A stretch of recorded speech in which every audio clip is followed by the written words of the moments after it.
चलिए भाई, class 12th organic chemistry का चैप्टर नंबर 10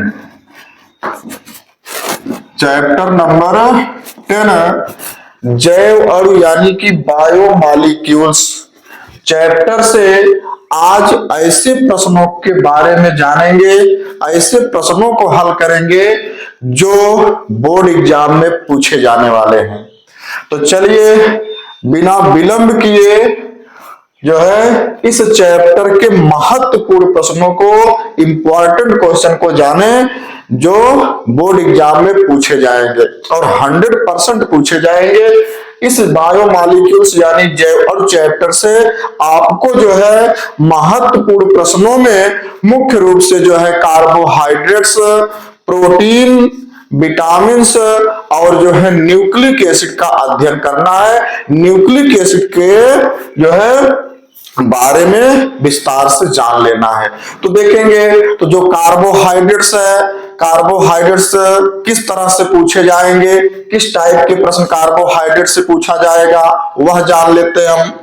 प्रोटीन क्या है, प्रोटीन से कैसे प्रश्न आएंगे, उसके बाद विटामिन्स क्या है और न्यूक्लिक एसिड क्या है, इतना जो है देखना है। इन्हीं कार्बोहाइड्रेट, प्रोटीन, विटामिन्स और न्यूक्लिक एसिड से महत्वपूर्ण जो प्रश्न है इस जैव अणु से, इन्हीं को जानना है, समझना है। और हम आज आपके लिए इसी कार्बोहाइड्रेट, प्रोटीन, विटामिन और न्यूक्लिक एसिड से ऐसे प्रश्न को लाए हैं जो हम आपके लिए विशेष करके जो है कई सेट से जो है ऐसे प्रश्नों को जो है छांट करके लाए हैं, चुन करके लाए हैं जो गारंटी है कि बोर्ड एग्जाम में पूछे जाएंगे। तो चलिए देखते हैं इस जो जैव अणु है, इस जैव अणु से चैप्टर से पहला क्वेश्चन जो आपका बनेगा वह कार्बोहाइड्रेट्स तथा कार्बोहाइड्रेट्स का वर्गीकरण होगा।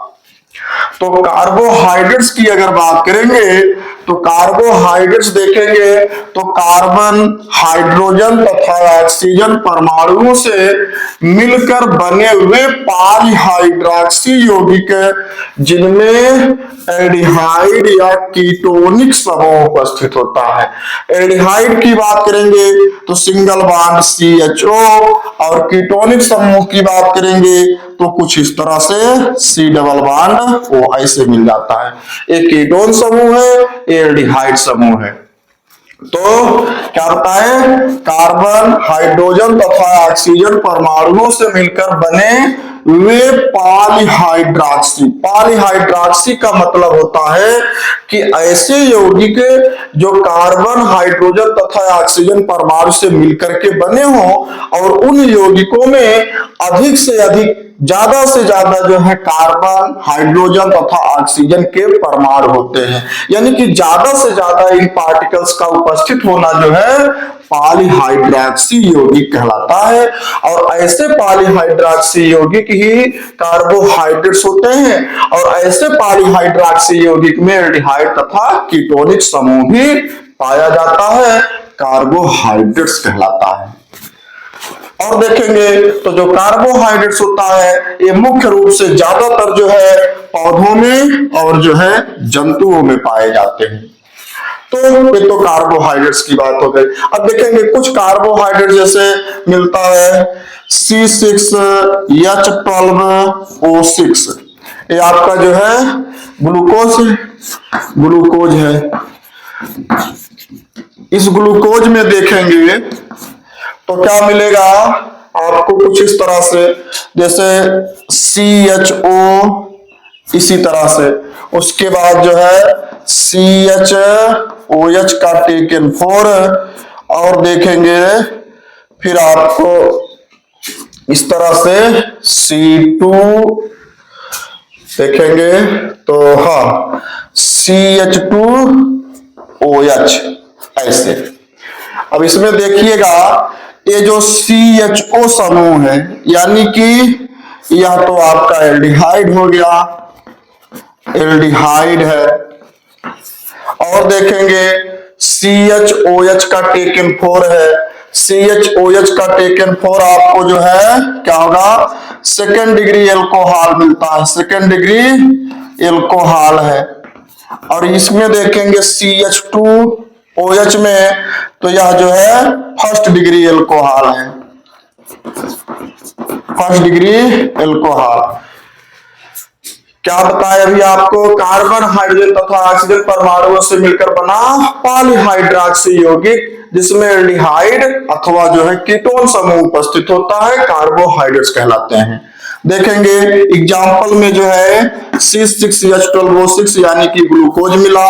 अब इस ग्लूकोज को देखेंगे, अगर इसको तोड़ा जाए तो कुछ इस तरह से टूटेगा, CHOCHOH का टेकन फॉर CH2OH। अब इसमें देखेंगे तो एक दो कार्बन, उसके बाद इधर 4 कार्बन, 4 2 6 कार्बन हो गया। हाइड्रोजन देखेंगे H12 तो यहां पर देखेंगे तो क्या मिलेगा, एक हाइड्रोजन यहाँ, 2 1 3 हाइड्रोजन यहाँ। उसके बाद यहां देखेंगे कितना हो गया, हो जाएगा 4 4, क्या मिला 4 4 8, 8 2 10, 11 1 12 हाइड्रोजन हो गया। और ऑक्सीजन को देखेंगे तो यहाँ पर 4 ऑक्सीजन यहाँ है, 5 और 1 6 ऑक्सीजन। तो ये जो ग्लूकोज होता है, ग्लूकोज है, इस ग्लूकोज में यह समूह एल्डिहाइड का, और यह जो है सेकेंडरी अल्कोहल, और यह जो है फर्स्ट डिग्री अल्कोहल। तो इस तरह से देखेंगे तो इसमें जो है कार्बन, हाइड्रोजन और ऑक्सीजन का यह पॉलीहाइड्रॉक्सी समूह, यानी कि कई कार्बन, कई हाइड्रोजन और कई ऑक्सीजन है, और इसमें एल्डिहाइड समूह उपस्थित है, यानी कि यह कार्बोहाइड्रेट्स है। तो ये कार्बोहाइड्रेट्स हो गया। और यह कार्बोहाइड्रेट्स जो होता है वह जंतुओं में और पादपों में ऊर्जा का प्रमुख स्रोत होता है, जंतुओं को ऊर्जा देने वाला प्रमुख स्रोत होता है, यानी कि जंतुओं को ऊर्जा देता है। और सबसे ज्यादा जो है प्रकृति में पौधों तथा जंतुओं में पाया जाता है। इतनी बात नोट कर लीजिए, ये हो गया कार्बोहाइड्रेट्स का। अब चलिए देखें कार्बोहाइड्रेट्स का वर्गीकरण, क्लासिफिकेशन ऑफ कार्बोहाइड्रेट्स। बिल्कुल इजी है, सिंपल है, नोट करते चलेंगे, लिखते चलेंगे। तो इस टाइप के प्रश्न इस जैव और बायोमॉलिक्यूल चैप्टर से केमिस्ट्री में जरूर पूछे जाते हैं। देखेंगे कार्बोहाइड्रेट्स का वर्गीकरण।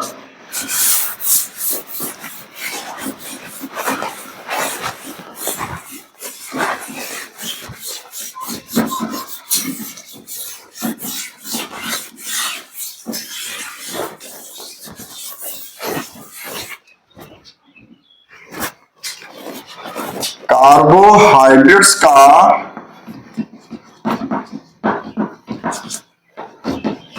वर्गीकरण।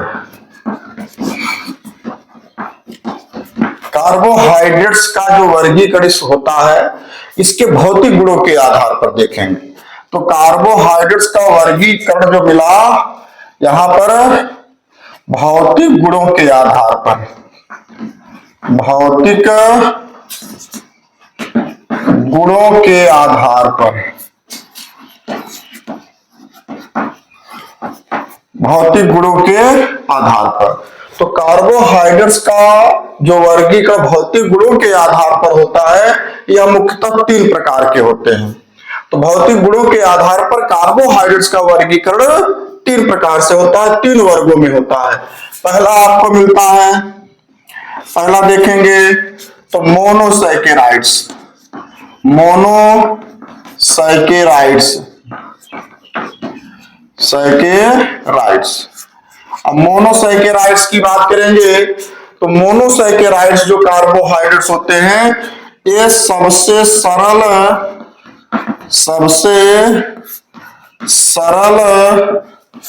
शर्करा होते हैं, शर्करा होता है। इसी तरह से आपको बोर्ड एग्जाम में लिखना है हेडिंग बना के, कार्बोहाइड्रेट्स, कार्बोहाइड्रेट्स हेडिंग बनाएंगे तो जिधर आपको समझाया गया उतना लिखेंगे। फिर कार्बोहाइड्रेट्स का वर्गीकरण भौतिक गुणों के आधार पर, पहली हेडिंग बनाएंगे मोनोसैकेराइड्स, लिखेंगे ये सबसे सरल शर्करा होता है, यानी कि स्वाद में मीठा होता है, लिखेंगे जो स्वाद में मीठा होता है। अब देखेंगे इसकी जो सबसे ज्यादा विशेषता होती है, विशेषता इसकी क्या मिलती है, इसका जल अपघटन नहीं होता है, जल अपघटन नहीं होता, इसका जल अपघटन नहीं होता है, नहीं होता है। और आगे देखेंगे तो क्या मिलता है, हाँ, जल अपघटन जब नहीं होता है तो भाई सिंपल, अगर इसके एग्जाम्पल की बात करेंगे तो इसका मुख्य रूप से इसका एग्जाम्पल जो है क्या मिलता है, ग्लूकोस, यानी कि ग्लूकोज, ग्लूकोज, फ्रक्टोज, फ्रक्टोज और जो है गैलेक्टोज, गैलेक्टोज, इसका आदि, इसका मुख्य उदाहरण है। ग्लूकोज देखेंगे यानी कि C6H12O6, ये आपके जो है ग्लूकोज फ्रक्टोज हो जाते हैं।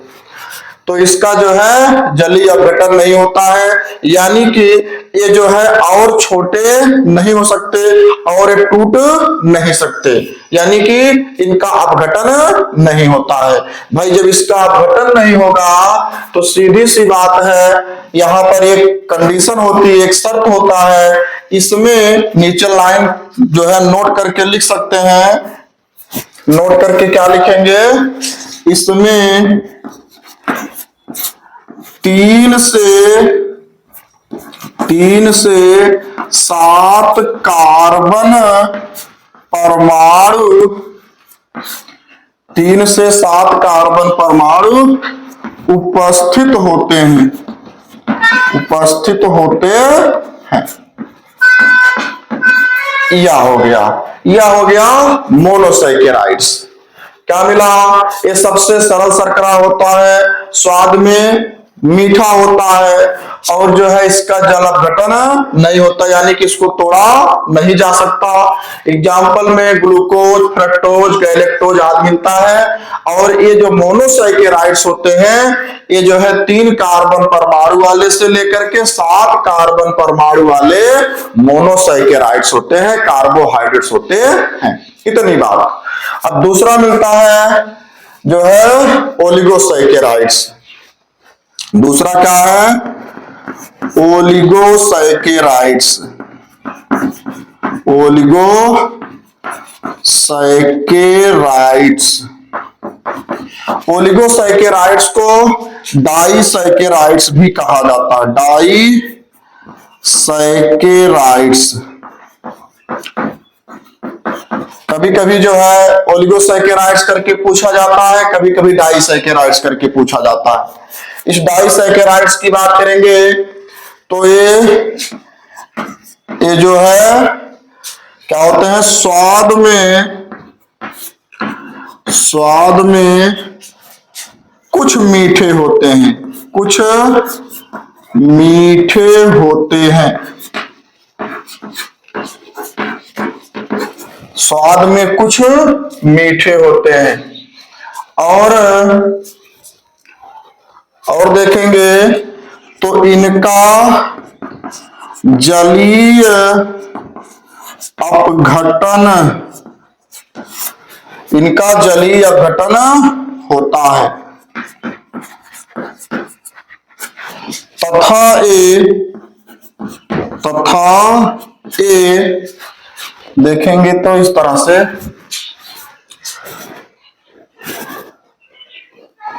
हाँ, तथा ये 3 से 10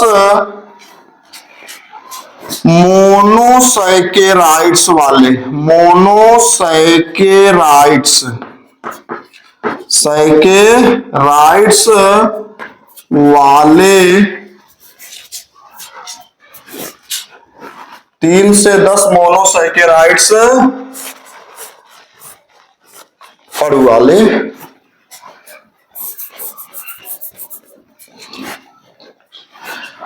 अणु देते हैं, इस तरह से अणु देते हैं।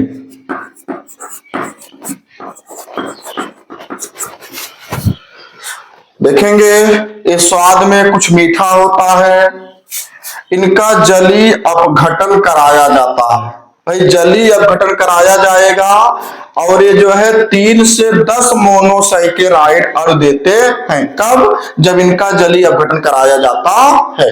अर्थात कहने का मतलब है कि ये जो है मुख्य रूप से मोनोसैकेराइड्स के बहुलक होते हैं, यानी कि मोनोसैकेराइड से ही मिलकर बने होते हैं। ओलिगोसैकेराइड्स को डाइसैकेराइड्स भी कहा जाता है, ध्यान देंगे। और ये ओलिगोसैकेराइड्स यानी कि जो डाइसैकेराइड्स है, ये मुख्य रूप से मोनोसैकेराइड से ही बनते हैं, यानी कि मोनोसैकेराइड के बहुलक होते हैं। और इनका स्वाद कुछ मीठा होता है अथवा नहीं होता है। और जब इनका जलीय अपघटन कराया जाता है तब ये जो है 3 से लेकर के 10 मोनोसैकेराइड के अणु देते हैं। एग्जाम्पल की अगर बात करें तो इसका मुख्य एग्जाम्पल जो है सुक्रोज होता है, सुक्रोज और जो है माल्टोज होता है, सुक्रोज तथा माल्टोज आदि होता है, सुक्रोज तथा माल्टोज होता है। और देखेंगे तो इसमें लैक्टोज भी आ जाता है, इसी में लैक्टोज, लैक्टोज आदि होता है। देखेंगे तो अगर इसका जलीय अपघटन कराएं, जैसे यहां पर देखा जाए सुक्रोज है, सुक्रोज है यानी कि शर्करा है, शर्करा का सूत्र आपको जो है क्या मिलता है, C12H22O11 होता है। जब इसका जलीय अपघटन कराएंगे, जलीय अपघटन यानी कि H2O से, तो यह जो है क्या करता है, देखेंगे तो C6H12O6 फिर जो है प्लस C6H12O6 देता है। यहां पर देखेंगे तो एक जो है ग्लूकोज है, ग्लूकोज है और दूसरा जो है फ्रक्टोज है। ग्लूकोज और फ्रक्टोज दोनों का सूत्र एक ही होता है। इस तरह से C12H22O11 ये जो है क्या है, सुक्रोज है। इस सुक्रोज का जलीय अपघटन कराएंगे तो एक ग्लूकोज और एक फ्रक्टोज मिल जाता है। बात समझ में आई? ओलिगोसैकेराइड्स यानी कि डाइसैकेराइड्स, हम आपको बताएं ये डाइसैकेराइड्स इस मोनोसैकेराइड से मिलकर के बने होते हैं, इसके बहुलक होते हैं। इनका स्वाद कुछ कम मीठा होता है। इनका जब जलीय अपघटन कराया जाता है, इसमें भाई इसका जलीय अपघटन तो होता नहीं, लेकिन यह जो है इसका जलीय अपघटन होता है। और इसका जब जलीय अपघटन होगा तो ये 3 से लेकर के 10 मोनोसैकेराइड के अणु देते हैं। एग्जाम्पल में आपको सुक्रोज, माल्टोज, लैक्टोज मिल जाता है। सुक्रोज का जलीय अपघटन कराए जल के साथ तो एक ग्लूकोज का अणु, एक फ्रक्टोज का अणु मिल जाता है। देखेंगे तो यहां पर जो है C12H22O11 है, तो यहां पर देखेंगे तो क्या मिला है आपको, C12 है, इधर जो है C6 और C6, C12 हो गया। H22 है और इधर देख रहे हैं कि H12 यानी कि 12 दूना 24 है, और इधर देखेंगे 22 और इधर 2 24 हो गया, तो 24 बराबर हो गया। ऑक्सीजन देखेंगे 11 है और एक यहाँ 12, तो इधर देखेंगे 6 12 ऑक्सीजन हो गया। इस तरह से मोनोसैकेराइड्स और ओलिगोसैकेराइड्स मिल जाता है। अगला है भौतिक गुणों के आधार पर कार्बोहाइड्रेट्स जो है 3 प्रकार के मिले, एक मोनोसैकेराइड्स, एक ओलिगोसैकेराइड्स, अगला आपका जो है पॉलीसैकेराइड्स है। चलिए उसको भी देख लेते हैं। तो पहले तो इसको अच्छे से नोट कर लेंगे। चलिए पॉलीसैकेराइड्स क्या है उसको देखते हैं। अगला वर्गीकरण है पॉलीसैकेराइड्स। देखेंगे तो जो पॉलीसैकेराइड्स होता है ये स्वाद में मीठे नहीं होते हैं, यानी कि अशर्करा होती है, तथा इनका जलीय अपघटन कराने पर ये 10 से अधिक अणु मोनोसैकेराइड्स के देते हैं। इसके पहले आप जो डाइसैकेराइड यानी कि ओलिगोसैकेराइड्स पाए थे वो जो है क्या था, 7 से 10 अणु मोनोसैकेराइड्स के दे रहे थे, लेकिन यह जो है 10 से अधिक अणु मोनोसैकेराइड्स के देते हैं। कब? जब इनका जलीय अपघटन कराया जाता है। और देखेंगे तो ये अक्रिस्टलीय यानी कि अक्रिस्टलीय ठोस होते हैं और जल में अविलेय होते हैं। कहने का मतलब है कि ऐसे कार्बोहाइड्रेट्स जो क्या हो, स्वाद में मीठे नहीं होते हैं तथा जिनका जलीय अपघटन कराने पर 10 से अधिक अणु मोनोसैकेराइड्स के देते हैं और जो अक्रिस्टलीय ठोस और जल में अविलेय होते हैं पॉलीसैकेराइड्स कहलाते हैं। अब भाई देखेंगे 10 से अधिक अणु मोनोसैकेराइड्स के अगर देंगे तो कहने का मतलब है कि ये जो पॉलीसैकेराइड्स होते हैं ये जो है क्या होते हैं, मोनोसैकेराइड्स के ये भी बहुलक होते हैं। तो कहने का मतलब है चाहे डाइसैकेराइड जिसे आप ओलिगोसैकेराइड्स कहे और चाहे पॉलीसैकेराइड्स, ये जो है सब मोनोसैकेराइड से ही मिलकर के बने होते हैं। इसीलिए इनका जलीय अपघटन कराने पर ये जो है मोनोसैकेराइड्स में टूट जाते हैं, अपघटित हो जाते हैं। अब इसका एग्जाम्पल देखेंगे तो इसका जो एग्जाम्पल होता है वह जो है स्टार्च, उसके बाद जो है देखेंगे सेलुलोज और जो है क्या मिलता है, ग्लाइकोजन होता है, ग्लाइकोजन, ये ग्लाइकोजन आदि इसका जो है मुख्य उदाहरण है, एग्जाम्पल है। अगर इस स्टार्च की बात करें तो स्टार्च को देखेंगे तो स्टार्च का जो सूत्र होता है वह क्या मिलेगा आपको, C6H10O5 इस तरह से। अब जो है अगर इसका एग्जाम्पल स्टार्च मिल गया यानी कि C6H10O5 मिल गया तो यह क्या होगा, जलीय अपघटन कराने पर 10 से अधिक अणु मोनोसैकेराइड्स के देंगे। भाई 10 से अधिक अणु देंगे तो यानी कि कई अणु देंगे, तो कई अणु अगर है तो यहाँ पर इसका टेकेनियन ले लेंगे, ज्यादा से ज्यादा देंगे तो टेकेनियन हो गया।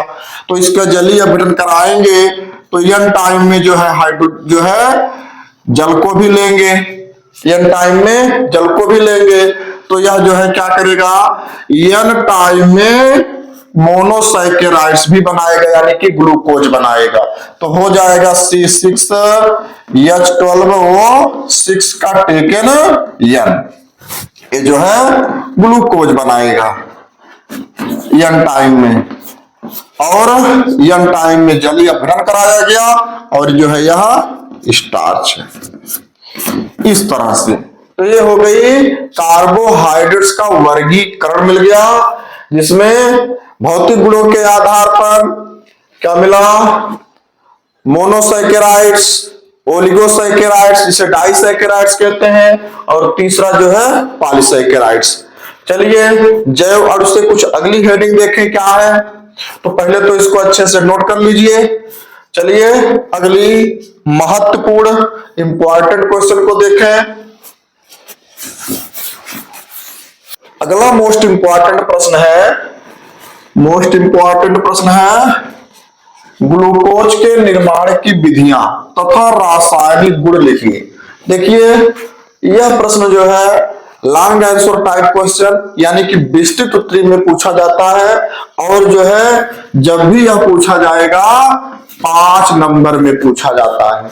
तो जरूरी नहीं है कि 1 पन्ने का 2 पन्ने का जो है छाप लें, ऐसा कुछ नहीं है। एग्जैक्ट आंसर देना है, जो करेक्ट आंसर हो, जो है 2 लाइन में 3 लाइन में 1 ही लाइन में देंगे लेकिन करेक्ट आंसर देंगे तो आपको जो है पूरा का पूरा नंबर मिलेगा। देखेंगे तो ग्लूकोज के निर्माण की विधियां तथा रासायनिक गुण लिखना है, इसमें बहुत ही इंपॉर्टेंट है। देखेंगे तो ग्लूकोज के निर्माण की विधि मिलती है, पहली विधि प्रयोगशाला विधि मिलती है। अब प्रयोगशाला विधि द्वारा जो है ग्लूकोज का निर्माण कैसे होता है, देखेंगे तो गन्ने की शर्करा को एथिल अल्कोहल तथा तनु हाइड्रोक्लोरिक अम्ल की उपस्थिति में जल अपघटन कराने पर ग्लूकोज व फ्रक्टोज प्राप्त होता है। अब भाई गन्ने की शर्करा की बात है तो गन्ने की शर्करा को सुक्रोज कहा जाता है और सुक्रोज का सूत्र होता है क्या, C12H22 और O11, ये सुक्रोज है। क्या है, सुक्रोज। अब देखेंगे इस सुक्रोज का क्या करेंगे, जल अपघटन कराएंगे। तो भाई जल अपघटन कराएंगे यानी कि जल से क्रिया हो जाएगी इस तरह से। अब किसकी उपस्थिति में कराना है, तो एथिल एल्कोहल तथा तनु हाइड्रोक्लोरिक अम्ल की उपस्थिति होगी। तो एथिल एल्कोहल यानी कि C2H5OH और जो है तनु हाइड्रोक्लोरिक अम्ल है यानी कि डाइल्यूट HCl हाइड्रोक्लोरिक अम्ल। सुक्रोज यानी कि गन्ने की शर्करा है, इस गन्ने की शर्करा का जल अपघटन कराना है किसकी उपस्थिति में, एथिल एल्कोहल तथा तनु हाइड्रोक्लोरिक अम्ल की उपस्थिति में। जब जो है क्या करेंगे, जल अपघटन कराएंगे तो ग्लूकोज व फ्रक्टोज प्राप्त होता है। तो ग्लूकोज व फ्रक्टोज जब क्रिया कराएंगे तो क्या होगा, यहां पर कार्बन 12 यानी कि C6 इस तरह से देखेंगे, C6H12O6 प्लस C6H12O6 प्राप्त हो जाता है, एक 12 है। अब देखेंगे एक C6H12O6 जो है यह जो है ग्लूकोज है, ग्लूकोज, और ये जो दूसरा C6H12O6 है ये है फ्रक्टोज, ये है फ्रक्टोज। इतना यहां पर देखेंगे कार्बन 12 तो 6 कार्बन यहां इसमें और 6 कार्बन इसमें, 12 कार्बन हो गया। हाइड्रोजन जो है 22 हाइड्रोजन इधर है और 2 इधर, 22 2 24, तो 12 हाइड्रोजन यहाँ 12 यहाँ, 12 दूना 24 हाइड्रोजन हो गया। ऑक्सीजन जो है 11 यहाँ है और एक यहाँ है 12, तो यहाँ पर 6 ऑक्सीजन 12 ऑक्सीजन हो गया। तो इस तरह से सुक्रोज यानी कि गन्ने की शर्करा को सुक्रोज कहते हैं। तो गन्ने की शर्करा का जलीय अपघटन कराते हैं एथिल एल्कोहल और तनु हाइड्रोक्लोरिक अम्ल की उपस्थिति में, तो ग्लूकोज और फ्रक्टोज प्राप्त होता है। तो यह मिल गया ग्लूकोज के निर्माण की प्रयोगशाला विधि और इसका रासायनिक समीकरण मिल जाता है। तो पहली विधि तो हो गई प्रयोगशाला द्वारा। देखेंगे हम आपको पहले बताए, भले लॉन्ग आंसर है, विस्तृत उत्तरीय है, 5 नंबर का है, आप एग्जैक्ट लिखेंगे 1 लाइन में, 2 लाइन में, 3 लाइन में, इस तरह से एग्जैक्ट आंसर लिखेंगे, करेक्ट आंसर लिखेंगे, आपको फुल मार्क मिलेगा। और दूसरा क्या मिला, ग्लूकोज के निर्माण की दूसरी विधि जो मिलती है स्टार्च के अम्लीय जल अपघटन द्वारा। स्टार्च के अम्लीय जल अपघटन द्वारा यानी कि स्टार्च का जब अम्लीय जल अपघटन कराते हैं तो ग्लूकोज प्राप्त होता है। तो स्टार्च है यानी कि C6H10O5 इस तरह से। अब स्टार्च है तो भाई तो कंफर्म हो गया कि स्टार्च है तो वह जो है पॉलीसैकेराइड्स है, और पॉलीसैकेराइड्स है तो मोनोसैकेराइड्स का बहुलक होगा। और जब इसका जलीय अपघटन कराएंगे तो 10 से अधिक वह जो है मोनोसैकेराइड्स के अणु देंगे। भाई जब 10 से अधिक मोनोसैकेराइड्स के अणु देंगे तो ये जो है एन टाइम में लिए जाएंगे। स्टार्च जो है भाई कई स्टार्च होंगे तो कई स्टार्च होंगे तो यानी कि टेकन एन ले लेंगे इस तरह से। इतना मिल गया। अब जो है ये क्या मिला आपका, स्टार्च है। इस स्टार्च के अम्लीय जल अपघटन कराते हैं तो यहां पर क्या होगा, अगर एन टाइम में स्टार्च से 6H10O जो है 5 लिया गया तो एन टाइम में जो है H2O भी लिया जाएगा, यानी कि जल अपघटन कराया जाएगा। जल इस तरह से देखेंगे, जल अपघटन कराया जाएगा। n टाइम में, और बनेगा क्या, n टाइम में जो है ग्लूकोज प्राप्त होगा, यानी कि C6H12O6 प्राप्त होता है। ये है ग्लूकोज। बिल्कुल इजी है, बिल्कुल सिंपल है, बिल्कुल सरल है। इस तरह से ग्लूकोज के निर्माण की एक प्रयोगशाला विधि और दूसरा स्टार्च के जलीय अपघटन द्वारा, स्टार्च के अम्लीय जल अपघटन द्वारा इस तरह से मिल जाता है। आगे देखेंगे ग्लूकोज के रासायनिक गुण को। ग्लूकोज का रासायनिक गुण क्या है, तो पहले इसको अच्छे से नोट कर लीजिए। चलिए देखेंगे ग्लूकोज के रासायनिक गुण।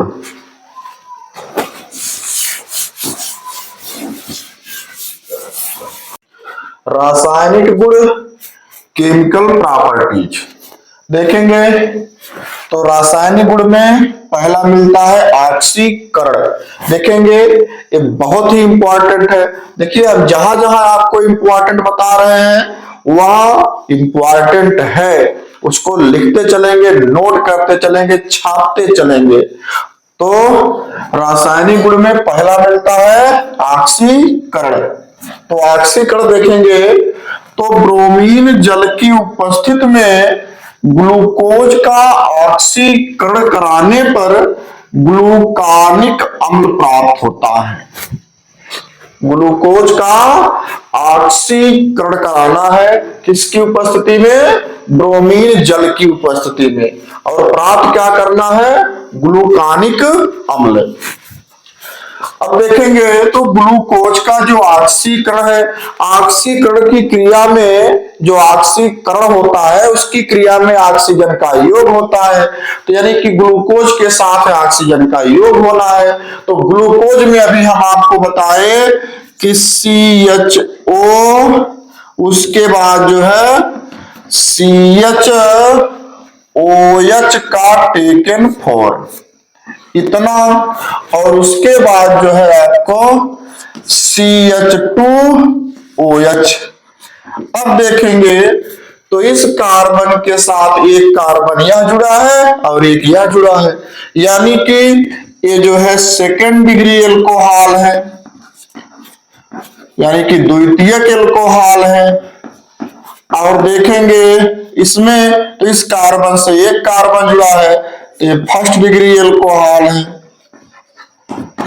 और देखेंगे तो भाई ग्लूकोज है, तो ग्लूकोज जो है पॉलीहाइड्रोक्सी एल्डिहाइड अथवा कीटोन होती है।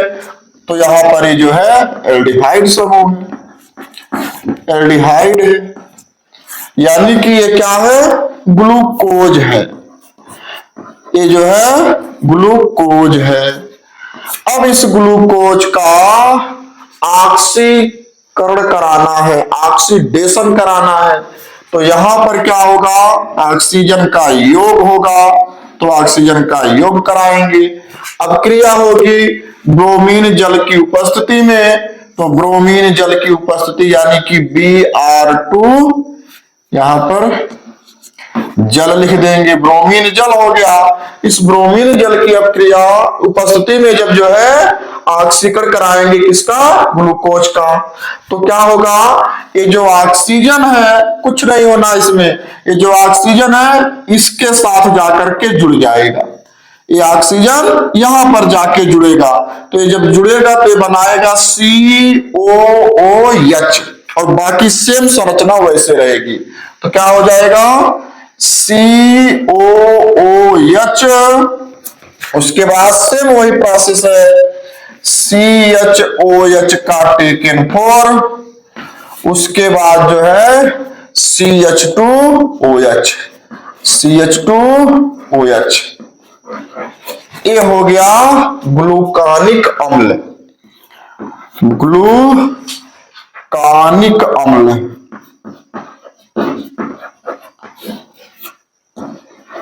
इस तरह से अब ये ग्लूकानिक अम्ल क्यों है, ये ग्लूकानिक अम्ल क्यों है? क्योंकि इस पर जो है कार्बोक्सिलिक समूह उपस्थित हो गया है। यहां पर CHO था, ग्लूकोज है, इसका ऑक्सीकरण कराया गया, यानी कि ऑक्सीजन का जब योग हुआ ब्रोमीन जल की उपस्थिति में, तो यह ऑक्सीजन यहां पर जब जाके जुड़ेगा तो बनाएगा CO, फिर O, फिर H, कार्बो जो है कार्बोक्सिलिक अम्ल बनाया।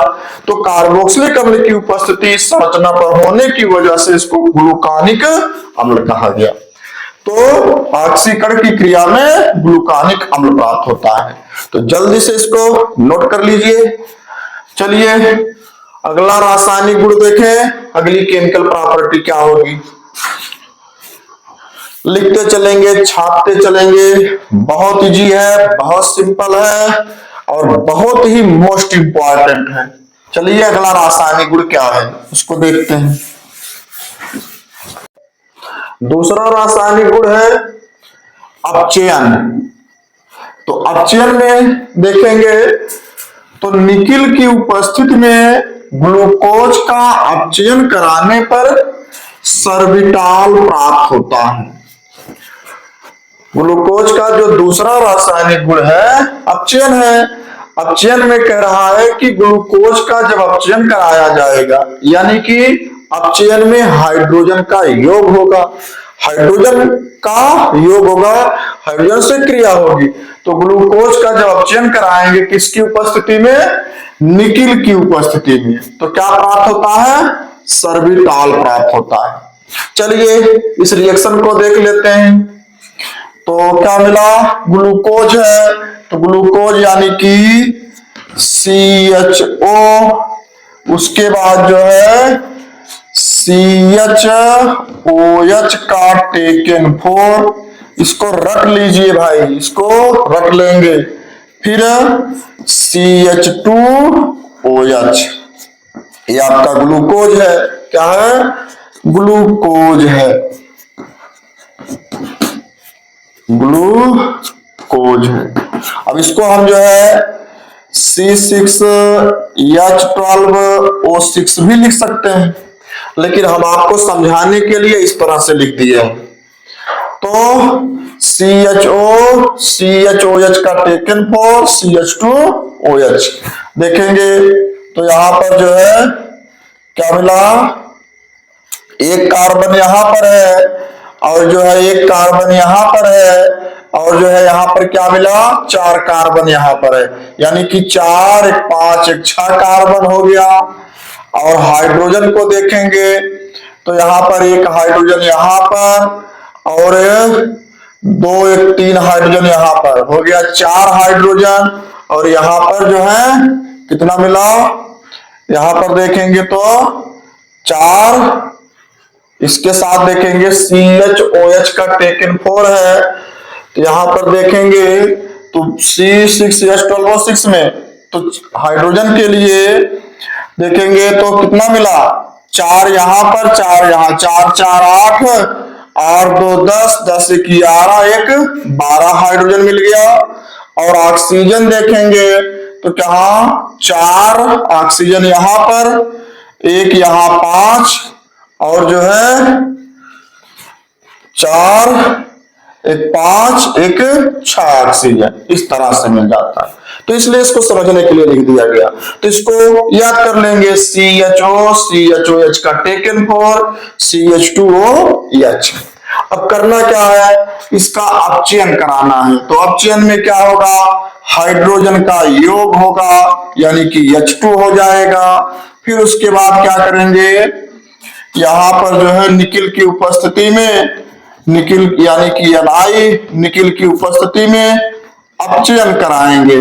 अपचयन होगा, तो जब निकिल की उपस्थिति में अपचयन होगा तो क्या होगा? ये जो हाइड्रोजन है ये यहां पर जाके जुड़ जाएगा। तो जब यहां पर जुड़ेगा तो ये बनाएगा CH2, फिर उसके बाद OH, इतना। और बाकी संरचना सेम रहेगी। तो बाकी संरचना इस तरह से CHOH, फिर जो है CH2OH, अब देखेंगे यहां पर ग्लूकोज लिए, इस ग्लूकोज का अपचयन जब कराए तो अपचयन में हाइड्रोजन का योग होता है, किसकी उपस्थिति में, निकिल की उपस्थिति में कराए। तो यहाँ का जो हाइड्रोजन है इसके साथ जाके जुड़ेगा तो बनाएगा CH2, फिर उसके बाद OH, इतना, और सारी संरचना सेम रहेगी। CHOH का टेकन 4 मिला, उसके बाद जो है CH2OH मिला। अब देखेंगे इसमें, यहां पर देखेंगे इधर भी OH है, यहां भी OH है, यहां भी OH है, तीनों में OH लास्ट में है। ये संरचना जो है क्या होगी, सर्बिटाल कहलाती है, सर्बिटाल।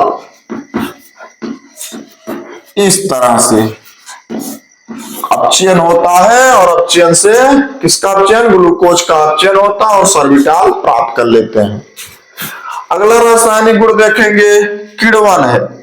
अब देखेंगे जो किण्वन होता है, तीसरा रासायनिक गुण किण्वन, जो किण्वन होता है वह जो है सूक्ष्म जीवों के द्वारा अपघटन से होता है, सूक्ष्म जीवों के अपघटन से किण्वन होता है। यानी कि कोई वस्तु होती है, जैसे ग्लूकोज ही है, ग्लूकोज को जो है क्या करते हैं, जो सूक्ष्म जीव यानी कि जो बैक्टीरिया होते हैं, ये बैक्टीरिया जो है ग्लूकोज का अपघटन करते हैं, यानी कि ग्लूकोज को छोटा छोटा तोड़ते हैं, और तोड़ते हैं तो यह क्रिया जो है ग्लूकोज का किण्वन कहलाएगी। अब भाई जब तोड़ेंगे तो कुछ नया प्रोडक्ट बनेगा, और नया प्रोडक्ट के रूप में क्या बनता है, एथिल अल्कोहल बनता है और CO2 गैस प्राप्त होती है। चलिए इसका भी रिएक्शन देख लेते हैं। क्या है, ग्लूकोज है यानी कि C6H12O6 है। अब इसका किए क्या है, सूक्ष्म जीवों द्वारा किण्वन कराया गया, तो किण्वन किया गया। तो सूक्ष्म जीव द्वारा जो किण्वन होता है, आपको बताएं कि सूक्ष्म जीवों द्वारा अपघटन किण्वन कहलाता है। तो यहां पर एक ग्लूकोज है, इस ग्लूकोज का जब सूक्ष्म जीव द्वारा जो है अपघटन होगा यानी कि किण्वन होगा तो क्या होगा, ये एथिल अल्कोहल यानी कि C2H5OH और जो है CO2 बनाती है, और क्या बनाएगी, CO2 यानी कि कार्बन डाइऑक्साइड गैस। अब देखेंगे इधर ग्लूकोज लिए, ग्लूकोज का सूक्ष्म जीव द्वारा किण्वन कराए, एथिल अल्कोहल यानी कि C2H5OH और जो है CO2 गैस प्राप्त होती है। ये आपका एथिल अल्कोहल है, एथिल अल्कोहल है। देखेंगे अब समीकरण को बैलेंस कर लेंगे, समीकरण को संतुलित कर लेंगे, संतुलित करेंगे तो क्या मिलेगा, यहां पर देखेंगे 6 कार्बन है, इधर जो है 2 1 3 कार्बन है। चलिए अगर यहां पर हम 2 से गुणा कर दें तो देखेंगे 2 दूनी 4 1 5 हो जाएगा, इधर भी 2 से गुणा कर देते हैं। अब देखेंगे 2 दूनी 4 4 2 6 कार्बन, 6 कार्बन हो गया। हाइड्रोजन देख लेंगे तो 5 दूनी 10 10, उसके बाद 10 2 12 हाइड्रोजन हो गया, 5 दूनी 10 हाइड्रोजन यहां हो गया और 2 यहां हो गया, 12 हाइड्रोजन हो गया। ऑक्सीजन देखेंगे तो कितना मिला, यहां पर जो है 2 दूनी 4 ऑक्सीजन और यहां पर 2 4 2 6 ऑक्सीजन, समीकरण संतुलित हो जाता है। तो देखेंगे तो जो ग्लूकोज है, इस ग्लूकोज का जब सूक्ष्म जीव द्वारा यानी कि बैक्टीरिया द्वारा किण्वन होता है, यानी कि ग्लूकोज का जो है छोटे छोटे टुकड़ों में अपघटन होता है जीवाणुओं द्वारा, तो क्या बनता है, एथिल अल्कोहल और CO2 गैस निर्मित होती है। यही एथिल अल्कोहल यानी कि शराब है, इसी को क्या बोलते हैं, शराब, वाइन, यह है शराब। तो बैक्टीरिया के द्वारा जो है जब ग्लूकोज का किण्वन होता है तो एथिल अल्कोहल यानी कि शराब बनता है। चलिए इसको जो है फटाफट नोट कर लीजिए। अगला इंपॉर्टेंट क्वेश्चन देखते हैं, अगला प्रश्न देखते हैं, तो इसको पहले नोट कीजिए। चलिए अगला प्रश्न,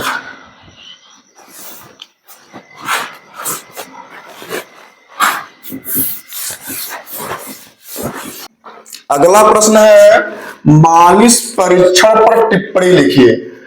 देखेंगे जैव अणु चैप्टर में यह हेडिंग, यह प्रश्न जरूर पूछा जाता है, हर साल पूछा जाता है। मालिस परीक्षण पर टिप्पणी लिखिए। एक बहुत ही इंपॉर्टेंट हेडिंग है, हर वर्ष पूछी जाती है, बहुत ही इंपॉर्टेंट है, सबसे ज्यादा महत्वपूर्ण है। तो देखेंगे बहुत इजी भी है, बहुत सिंपल है। देखेंगे यदि पदार्थ के जलीय विलयन में, यदि पदार्थ के जलीय विलयन का मतलब है कि जिस पदार्थ का परीक्षण करना है, जानना है, जिस पदार्थ का परीक्षण करना है, उस पदार्थ के जलीय विलयन में दो यमियल मालिस अभिकर्मक यानी कि मालिस रिजेंट, जिसे मुख्य रूप से अल्फा नेप्थॉल जो है और एथिल एल्कोहल का 10% जो है यानी कि 10% विलयन होता है। कहने का मतलब है एथिल एल्कोहल का 10% विलयन जिसमें अल्फा नेप्थॉल मिला हो, यह जो है मालिस अभिकर्मक कहलाता है। तो जिस पदार्थ का परीक्षण करना है उस पदार्थ के जलीय विलयन में 2 मिलीलीटर 2 ml अल्फा नेप्थॉल का एथिल एल्कोहल में 10% विलयन हो। इस विलयन को जो है किसमें, परख नली में डालकर क्या करें, परख नली में डालकर जो है बहुत सावधानी पूर्वक जो है हिलाते हैं और जो है परख नली की दीवार के सहारे बूंद बूंद करके सल्फ्यूरिक एसिड यानी कि H2SO4 को डालने पर क्या हो, परख नली में 2 परतों के बीच भूरे या लाल रंग का जो है छल्ला बनता है, गोला बनता है, जो क्या होता है कुछ समय पश्चात बैगनी रंग का हो जाता है, बैगनी रंग का हो जाता है, जिससे स्पष्ट हो जाता है, कंफर्म हो जाता है कि कार्बोहाइड्रेट्स जो है, जो पदार्थ यहां लिए थे उस पदार्थ में कार्बोहाइड्रेट्स है। कहने का मतलब है कि किसी पदार्थ में यह जानने के लिए कि उस पदार्थ में कार्बोहाइड्रेट्स है, उसकी जांच के लिए, उसकी परीक्षण के लिए क्या करना है, उस पदार्थ को लेंगे, उस पदार्थ का जलीय विलयन लेंगे, उस जलीय विलयन में 2 ml मालिस अभिकर्मक यानी कि अल्फा नेप्थॉल और जो है एथिल एल्कोहल का 10% विलयन होगा। लेकर के क्या करेंगे, परख नली में लेंगे और परख नली में बहुत सावधानी पूर्वक रखेंगे और धीरे धीरे जो है परख नली को हिलाएंगे और जो है क्या करेंगे, परख नली की दीवार की सहायता से बूंद बूंद करके सल्फ्यूरिक अम्ल को जब डालेंगे तो परख नली में क्या होगा, भूरे या लाल रंग का छल्ला बनेगा और यही छल्ला कुछ समय पश्चात जब बैगनी रंग का हो जाता है तो कंफर्म हो जाता है कि जो पदार्थ लिया गया था कार्बोहाइड्रेट्स उस पदार्थ में है। यह परीक्षण जो है मालिस परीक्षण कहलाता है। इस पर बहुत टिप्पणी पूछा जाता है, हर वर्ष एग्जाम में पूछा जाता है। देखेंगे तो जैसे यह एक परख नली है, इस तरह से यह एक परख नली है और इस परख नली में मान लीजिए यहां पर जो है वह पदार्थ भरा गया है जिसमें चेक करना है, समझना है, परीक्षण करना है कि इसमें कार्बोहाइड्रेट्स है कि नहीं है, वह ये पदार्थ है। अब इस पदार्थ में जो है क्या करना है, इस पदार्थ में क्या करेंगे, यहां ऊपर से जो है इस पदार्थ में मालिस अभिकर्मक डालेंगे यानी कि अल्फा नेप्थॉल डालेंगे और जो है इसमें क्या करेंगे, एथिल एल्कोहल यानी कि C2H5OH क्या करेंगे, यहां पर C2H5OH का 10% विलयन यानी कि यहां पर 10% विलयन इसमें डालेंगे।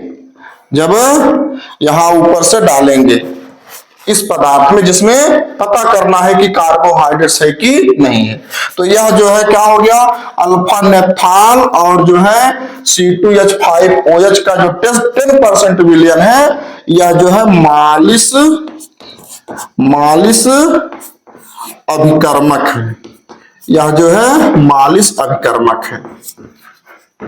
अब जो है क्या करेंगे, जब इसको डाला जाता है तो होगा क्या, डालने के बाद जो है इस परख नली को धीरे धीरे जो है क्या करेंगे, हिलाएंगे, और साथ में जो है क्या करेंगे, यहीं पर जो है इस परख नली की दीवार की सहायता से बूंद बूंद करके जो है सल्फ्यूरिक एसिड डाला जाता है। क्या, H2SO4। जब डाला जाएगा तो होगा क्या, यहां पर जो है इस तरह से यहां पर जो है लाल या भूरे रंग का छल्ला बनना शुरू होगा। लाल या भूरे रंग का छल्ला बन जाता है, और यही जो है लाल या भूरे रंग का छल्ला बनता है। और यही जो है छल्ला कुछ समय बाद किसमें, बैगनी रंग में बदल जाता है। क्या होता है, बैगनी रंग में। जब बैगनी रंग में बदल जाता है तो कन्फर्म हो जाता है कि जो पदार्थ यहां पर लिया गया था उस पदार्थ में क्या है, कार्बोहाइड्रेट्स है, कार्बोहाइड्रेट्स उपस्थित है। तो यह परीक्षण जो है मालिस परीक्षण कहलाता है। यानी कि मालिस अभिकर्मक की सहायता से क्या करना, किसी पदार्थ के जलीय विलयन में सल्फ्यूरिक अम्ल को जो है परख नली की सहारे से बूंद बूंद करके जब डाला जाता है तो उस पदार्थ के जलीय विलयन पर जो है भूरे या लाल रंग के छल्ले आते हैं, और कुछ समय पश्चात वही छल्ले बैगनी रंग में जब बदल जाते हैं तो कंफर्म हो जाता है कि उस पदार्थ में कार्बोहाइड्रेट्स उपस्थित है। यह परीक्षण मालिस परीक्षण कहलाता है, और बहुत ही जैव अणु चैप्टर से बहुत ही इंपॉर्टेंट प्रश्न है जो हर वर्ष पूछा जाता है। तो इसका एक स्क्रीनशॉट ले लीजिए, अथवा जो है पेन और कॉपी लेकर के अच्छे से नोट कर लीजिए। चलिए अगला प्रश्न देखते हैं, जैव अणु चैप्टर से अगला प्रश्न।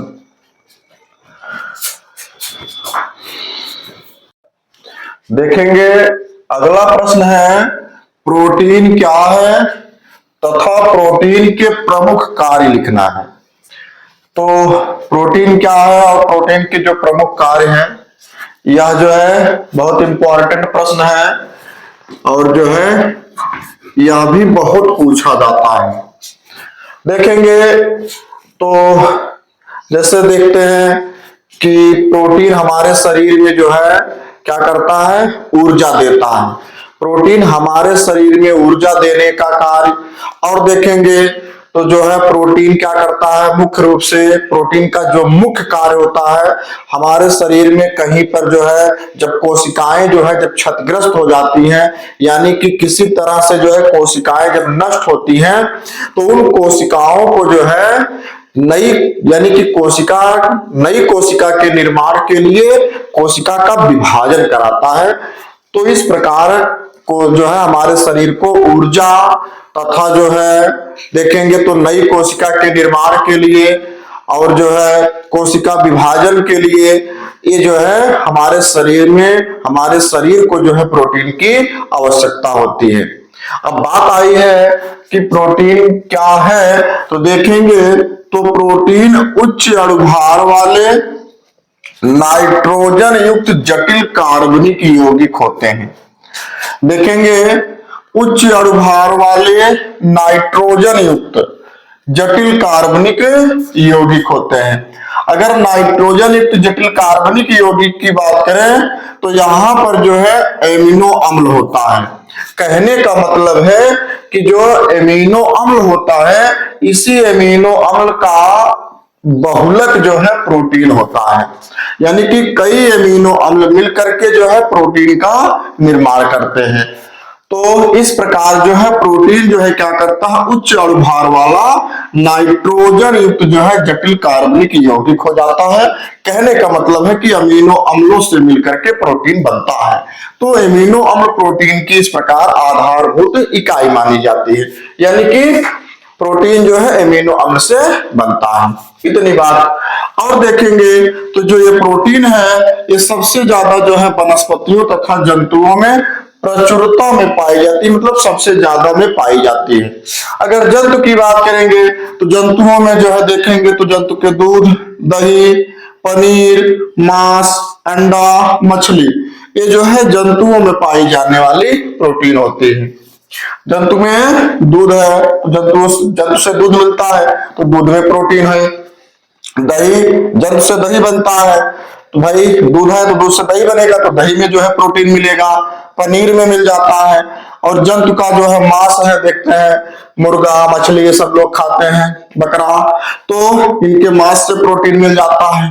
और देखेंगे अंडा है, मछली है, तो ये जो है जंतुओं से प्राप्त होने वाले प्रोटीन होते हैं। और देखेंगे दाल है, अनाज है, मटर है, देखेंगे फली है और मूंगफली और सोयाबीन जो है ये सब वनस्पतियों से प्राप्त होने वाले, यानी कि वनस्पतियों के प्रोटीन के स्रोत होते हैं।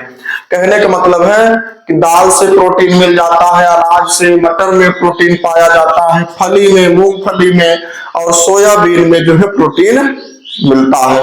तो ये सब जो है प्रोटीन के वनस्पत स्रोत माने जाते हैं। देखेंगे यहाँ पर जो है किसी केमिकल रिएक्शन अथवा जो है इसकी जो है प्रोटीन के प्रिपरेशन की विधि जो है नहीं देना है, यहाँ पर ज्यादा तामझाम नहीं करना है। केवल आपको जो हेडिंग मिली कि प्रोटीन क्या है, प्रोटीन के प्रमुख कार्य क्या है, बस इतने पर आपको कार्य करना है, इतने पर केवल लिखना है। ऐसा नहीं है कि एमिनो अम्ल का बहुलक है प्रोटीन, यानी कि अमीनो अम्ल प्रोटीन की आधारभूत इकाई है। तो एमिनो अम्ल क्या है, तो पहले एमिनो अम्ल का जो है केमिकल स्ट्रक्चर बनाए, फिर कई एमिनो अम्ल को आपस में जोड़े, बहुलकीकरण की क्रिया कराए, फिर जो है प्रोटीन का निर्माण करें। इसमें ऐसा नहीं करना है। इसमें सीधा सीधा जो आपसे प्रश्न पूछा जा रहा है इसी प्रश्न का सीधा आंसर दे देंगे। हम आपको बताएं कि भाई हमारे शरीर को प्रोटीन चाहिए, किस लिए चाहिए कि हमारे शरीर को जो है जैविक क्रिया, हमारे शरीर के अंदर की जितने शरीर के अंग हैं, शरीर के अंगों को, या हम कह सकते हैं शरीर के आंतरिक क्रियाएं, शरीर के अंदर होने वाली जो क्रिया है, जैसे भूख का लगना, निद्रा का आना, श्वसन का होना, पाचन का होना, ये सब जो है जितनी क्रियाएं हमारे शरीर के अंदर चल रही हैं ये सब जैविक क्रिया कहलाती हैं। तो ये सब जैविक क्रिया को चलाने के लिए ऊर्जा की आवश्यकता होती है। इसी तरह से हमारे जो प्रतिदिन के कार्य होते हैं, जैसे सुबह उठना, नहाना, स्कूल जाना, जो आपका कार्य है, ये सब जो है आपके दैनिक कार्य में आते हैं। तो प्रतिदिन का जो कार्य होता है दैनिक कार्य होते हैं। तो चाहे जैविक क्रिया हो शरीर के अंदर अंगों की क्रिया, और चाहे जो है दैनिक क्रिया हो, दोनों क्रियाओं को चलाने के लिए, संपन्न कराने के लिए ऊर्जा की जरूरत पड़ती है। तो यह ऊर्जा जो है हमारे शरीर को जो है इस प्रोटीन से मिलती है, हमारे शरीर के अंगों को प्रोटीन से मिलती है। और वहीं ये प्रोटीन हमारे शरीर में जो है क्या करती है, क्षतिग्रस्त कोशिकाओं को मरम्मत करती है, रिपेयर करती है। जो कोशिकाएं नष्ट हो जाती हैं उसको जो है विभाजित करा करके नई कोशिका का निर्माण करा देती है।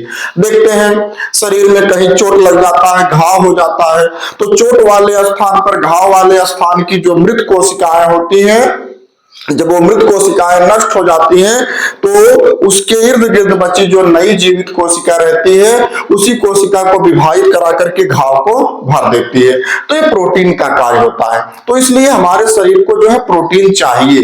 तो ये प्रोटीन जो होता है हम आपको बताएं कि अमीनो अम्ल का बहुलक होता है, यानी कि कई अमीनो अम्ल आपस में मिलते हैं तो एक उच्च अणुभार वाली, भाई अमीनो अम्ल है तो नाइट्रोजन वाला है, यानी कि कई एमिनो अम्ल का बहुलक होता है, यानी कि उच्च अणुभार वाला नाइट्रोजन युक्त जटिल कार्बनिक यौगिक होता है। देखेंगे तो यह जो है किसमें, जंतुओं में दूध में प्रोटीन मिल जाएगी, दही में प्रोटीन, पनीर, मांस, अंडा, मछली, इन सब में प्रोटीन मिल जाता है। तो ये सब जंतु प्रोटीन होते हैं। दाल, अनाज, मटर, फली, मूंगफली, सोयाबीन, इन सब में जो है प्रोटीन पाया जाता है। तो ये भी जो है वनस्पति के प्रोटीन मिल जाते हैं। तो ये प्रोटीन की बात, बस इसमें आपको इतना ही करना है और ये सब केमिकल स्ट्रक्चर वगैरह ये सब नहीं दिखाना है। अब बात है प्रोटीन के प्रमुख कार्यों की। तो प्रोटीन के प्रमुख कार्य में देखेंगे तो प्रोटीन के कई कार्य मिल जाते हैं। जैसे यहां पर देखेंगे पेशियों का निर्माण। अभी हम आपको देखते हैं कुछ लोग जो है जिम जाते हैं, जिम करते हैं।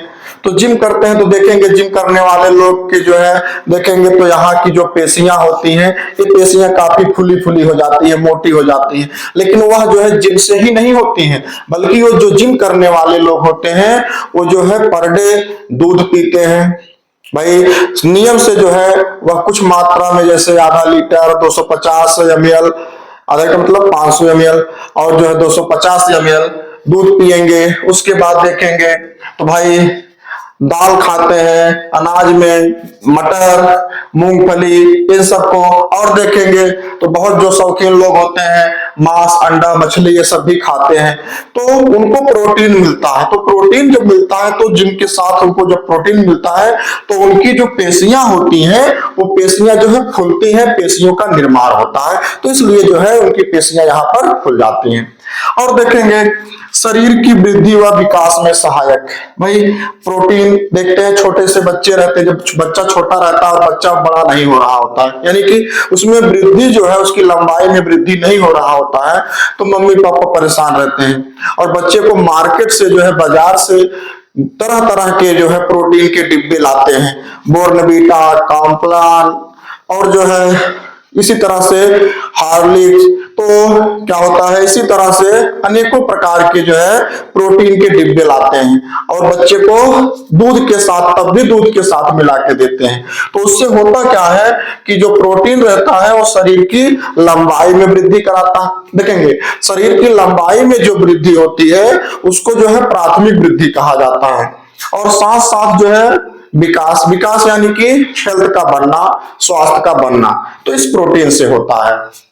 और देखेंगे क्षतिग्रस्त कोशिकाओं में सुधार। भाई अभी हम आपको बताए कि शरीर में जो है कहीं जो है चोट लग जाता है, तो भाई जब चोट लग जाता है, जिस जैसे इस स्थान पर जो है चोट लगा तो यहाँ की कोशिका जो है नष्ट हो जाती है।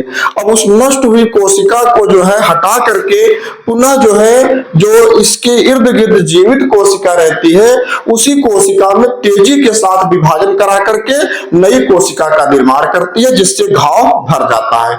तो ये प्रोटीन का कार्य होता है। प्रोटीन के कार्य कोशिकाओं में, क्षतिग्रस्त कोशिकाओं में सुधार हो जाता है, नई कोशिका बन जाती है। और देखेंगे प्रोटीन एंटीबॉडी के रूप में भी कार्य करता है। भाई एंटीबॉडी का मतलब होता है कि हमारे शरीर में हमारी जो नग्न आंखें हैं, नग्न आंखें जब नहीं देख पाती, भाई नग्न आंखों से हम आप जो है बहुत से सूक्ष्म जीवों को नहीं देख पाते हैं, जो क्या करते हैं हमारे भोजन के साथ अथवा वायुमंडल में धूल धुंध कोहरे के साथ हमारे शरीर में जो है प्रवेश कर जाते हैं। और ये जो हमारे शरीर में प्रवेश करके जो है क्या करते हैं, रोग उत्पन्न करना चाहते हैं। जैसे हो गया जीवाणु, विषाणु, रोगाणु, ये सब जो है भाई सूक्ष्म जीव होते हैं, हमारे शरीर में प्रवेश करके जो है क्या करते हैं, रोग उत्पन्न करना चाहते हैं। तो हमारे शरीर में जो प्रोटीन होता है, प्रोटीन जो है क्या करता है, इन जो है जीवाणु, विषाणु, रोगाणुओं से जो है लड़ता है, इनसे लड़ता है, इनको नष्ट कर देता है। तो नष्ट करता है यानी कि हमारे शरीर में एक एंटीबॉडी का कार्य करता, एक नई एंटीबॉडी बना देता है, हमारे शरीर की कोशिकाओं को एक ऊर्जा देता है और कोशिका ही हमारे शरीर में उस जीवाणु, विषाणु और रोगाणुओं से लड़ती है। और उस कोशिका को जो है प्रतिरक्षी तंत्र कहा जाता है, प्रतिरक्षी तंत्र कहा जाता है। तो प्रतिरक्षी तंत्र कई प्रकार के होते हैं, उसकी बात यहाँ पर नहीं है, केवल इतना है कि प्रोटीन जो है हमारे शरीर में जो प्रतिरक्षी तंत्र होता है, प्रतिरक्षी तंत्र को ऊर्जा देता है। और प्रतिरक्षी तंत्र जब ऊर्जा पाता है तो हमारे शरीर में प्रवेश करने वाले जो जीवाणु, विषाणु, रोगाणु होते हैं इनसे जो है लड़ता है और इनको नष्ट कर देता है और हमारे शरीर के स्वास्थ्य को बनाए रखता है। तो इस प्रकार प्रोटीन हमारे शरीर में एंटीबॉडी का कार्य करता है। और देखेंगे एंजाइम तथा हार्मोन का संश्लेषण भी करता है। एंजाइम तथा हार्मोन का संश्लेषण करता है। भाई देखेंगे तो एंजाइम जो है मुख्य रूप से अगर समझा जाए तो एंजाइम हमारे शरीर में जैसे उपापचय की क्रिया है। उपापचय की क्रिया का मतलब है कि हम लोग जो है पोषण की क्रिया में जिन भोज्य पदार्थों को खाते हैं उन्हीं भोज्य पदार्थों का जटिल से सरल रूप में जो रूपांतर होता है, भाई खाना खाए जटिल था वह हमारे आमाशय से छोटी आंत बड़ी आंत में जाता है और जो है धीरे धीरे पच जाता है, यानी कि सरल रूप में आ जाता है। तो भोज्य पदार्थों का जटिल से सरल रूप में जो रूपांतर होता है, रूपांतर होने की जो क्रिया है उपापचय की क्रिया कहती है। और इसी उपापचय की क्रिया को जो है भोजन देखेंगे, इसी उपापचय की क्रिया में जो भोजन जटिल से सरल रूप में बदल जाता है उसको पाचन कहते हैं। तो होता क्या है कि ये जो भोजन हम आप खाए और यह जटिल से सरल रूप में बदल जाता है, यानी कि एकदम लिक्विड हो जाता है, एकदम पच जाता है, तो उसको पचाने का जो कार्य करता है वह एंजाइम ही करता है। एंजाइम के कार्य जो है जटिल से सरल रूप में रूपांतरित हो जाता है। और जो हार्मोन होते हैं, हार्मोन हमारे शरीर में जो है वृद्धि और विकास कराते हैं। अनेकों प्रकार के हार्मोन मिलते हैं जो जिसमें मुख्य रूप से हार्मोन का जो मुख्य भूमिका होता है वह जो है शरीर की वृद्धि तथा विकास होता है। तो एक प्रोटीन के द्वारा एंजाइम तथा हार्मोन का निर्माण होता है, यानी कि जब हमारी कोशिकाएं जो है प्रोटीन को पाएगी, हमारे शरीर के अंग अथवा ग्रंथियां जो है प्रोटीन को जब पाएंगी तो ग्रंथियों में जो बहिःस्रावी ग्रंथि होगी वह एंजाइम का निर्माण करेगी, जो अंतःस्रावी ग्रंथि होगी वह हार्मोन का निर्माण करेगी। लेकिन कब करेगी? जब प्रोटीन को पाएगी। तो ग्रंथियां जब प्रोटीन को पाती है तो ग्रंथियों को ऊर्जा मिलता है और ग्रंथियां जो है हार्मोन तथा एंजाइम का संश्लेषण करती हैं। एंजाइम जो है उपापचय की क्रिया में भाग लेता है। हार्मोन जो है हमारे शरीर की वृद्धि तथा विकास के साथ और भी कई अन्य क्रियाएं कराता है। तो यह है प्रोटीन के कार्य और प्रोटीन। तो इतना बिल्कुल इजी है, बिल्कुल सरल है, इसको जो है लिख लेंगे, नोट कर लीजिए। चलिए अगला प्रश्न देखते हैं। अगला प्रश्न क्या है? अगला प्रश्न है हार्मोन क्या है? किन्हीं दो हार्मोन के नाम तथा उनके कार्यों का उल्लेख कीजिए। देखेंगे तो यह प्रश्न भी जो है बेहद इंपॉर्टेंट है, बेहद महत्वपूर्ण है। तो देखेंगे हार्मोन क्या है और इनके जो है किन्हीं दो कार्यों और दो हार्मोन के नाम लिखना है। तो देखेंगे तो पहले तो एक चीज यह समझ लीजिए कि देखेंगे जैसे हम मनुष्यों में होता क्या है कि भोजन को पचाने के लिए पाचन अंग, श्वसन की क्रिया के लिए श्वसन अंग, जनन की क्रिया के लिए जनन अंग, गमन की क्रिया के लिए गमन अंग, यानी कि अलग अलग जैविक क्रिया को संपन्न कराने के लिए अलग अलग विशेष प्रकार के अंग पाए जाते हैं। इन्हीं अंगों के अतिरिक्त हमारे शरीर में कुछ ऐसे सिस्टम, ऐसे तंत्र पाए जाते हैं जो क्या करते हैं, कुछ विशेष प्रकार के तरल पदार्थों को यानी कि लिक्विड सब्सटेंस को रिलीज करते हैं।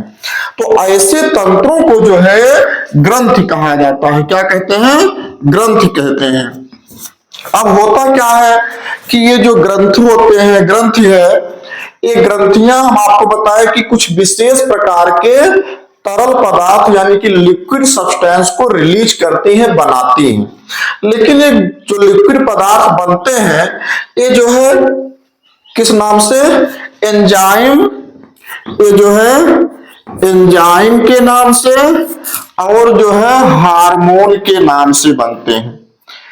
ये जो लिक्विड बनते हैं ग्रंथियों के द्वारा, एक तो एंजाइम के नाम से और एक हार्मोन के नाम से बनता है। लेकिन ये जो ग्रंथियां इस एंजाइम और हार्मोन को बनाती हैं ये तीन प्रकार की होती हैं। एक होता है बहिःस्रावी ग्रंथि, बहिःस्रावी ग्रंथि होती है और बहिःस्रावी ग्रंथियों के द्वारा बनने वाला जो तरल विशेष प्रकार का पदार्थ होता है उसको एंजाइम कहते हैं। और दूसरी होती है अंतःस्रावी ग्रंथि, अंतःस्रावी ग्रंथि होती है।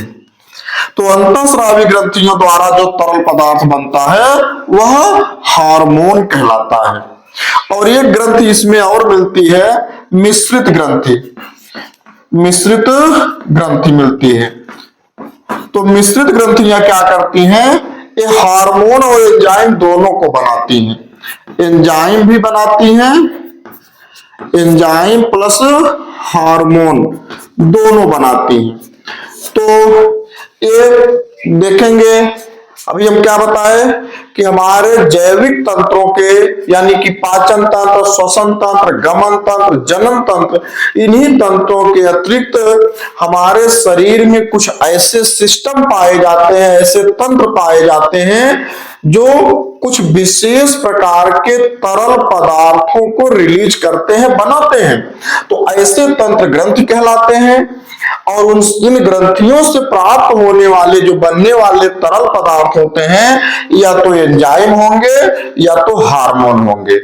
और ये ग्रंथियां तीन प्रकार की, जो बहिस्रावी है वो तरल के रूप में एंजाइम, और जो अंतःस्रावी है तरल के रूप में हार्मोन, और जो मिश्रित ग्रंथि होती है वह तरल पदार्थ के रूप में एंजाइम भी बनाती है और हार्मोन भी बनाती है।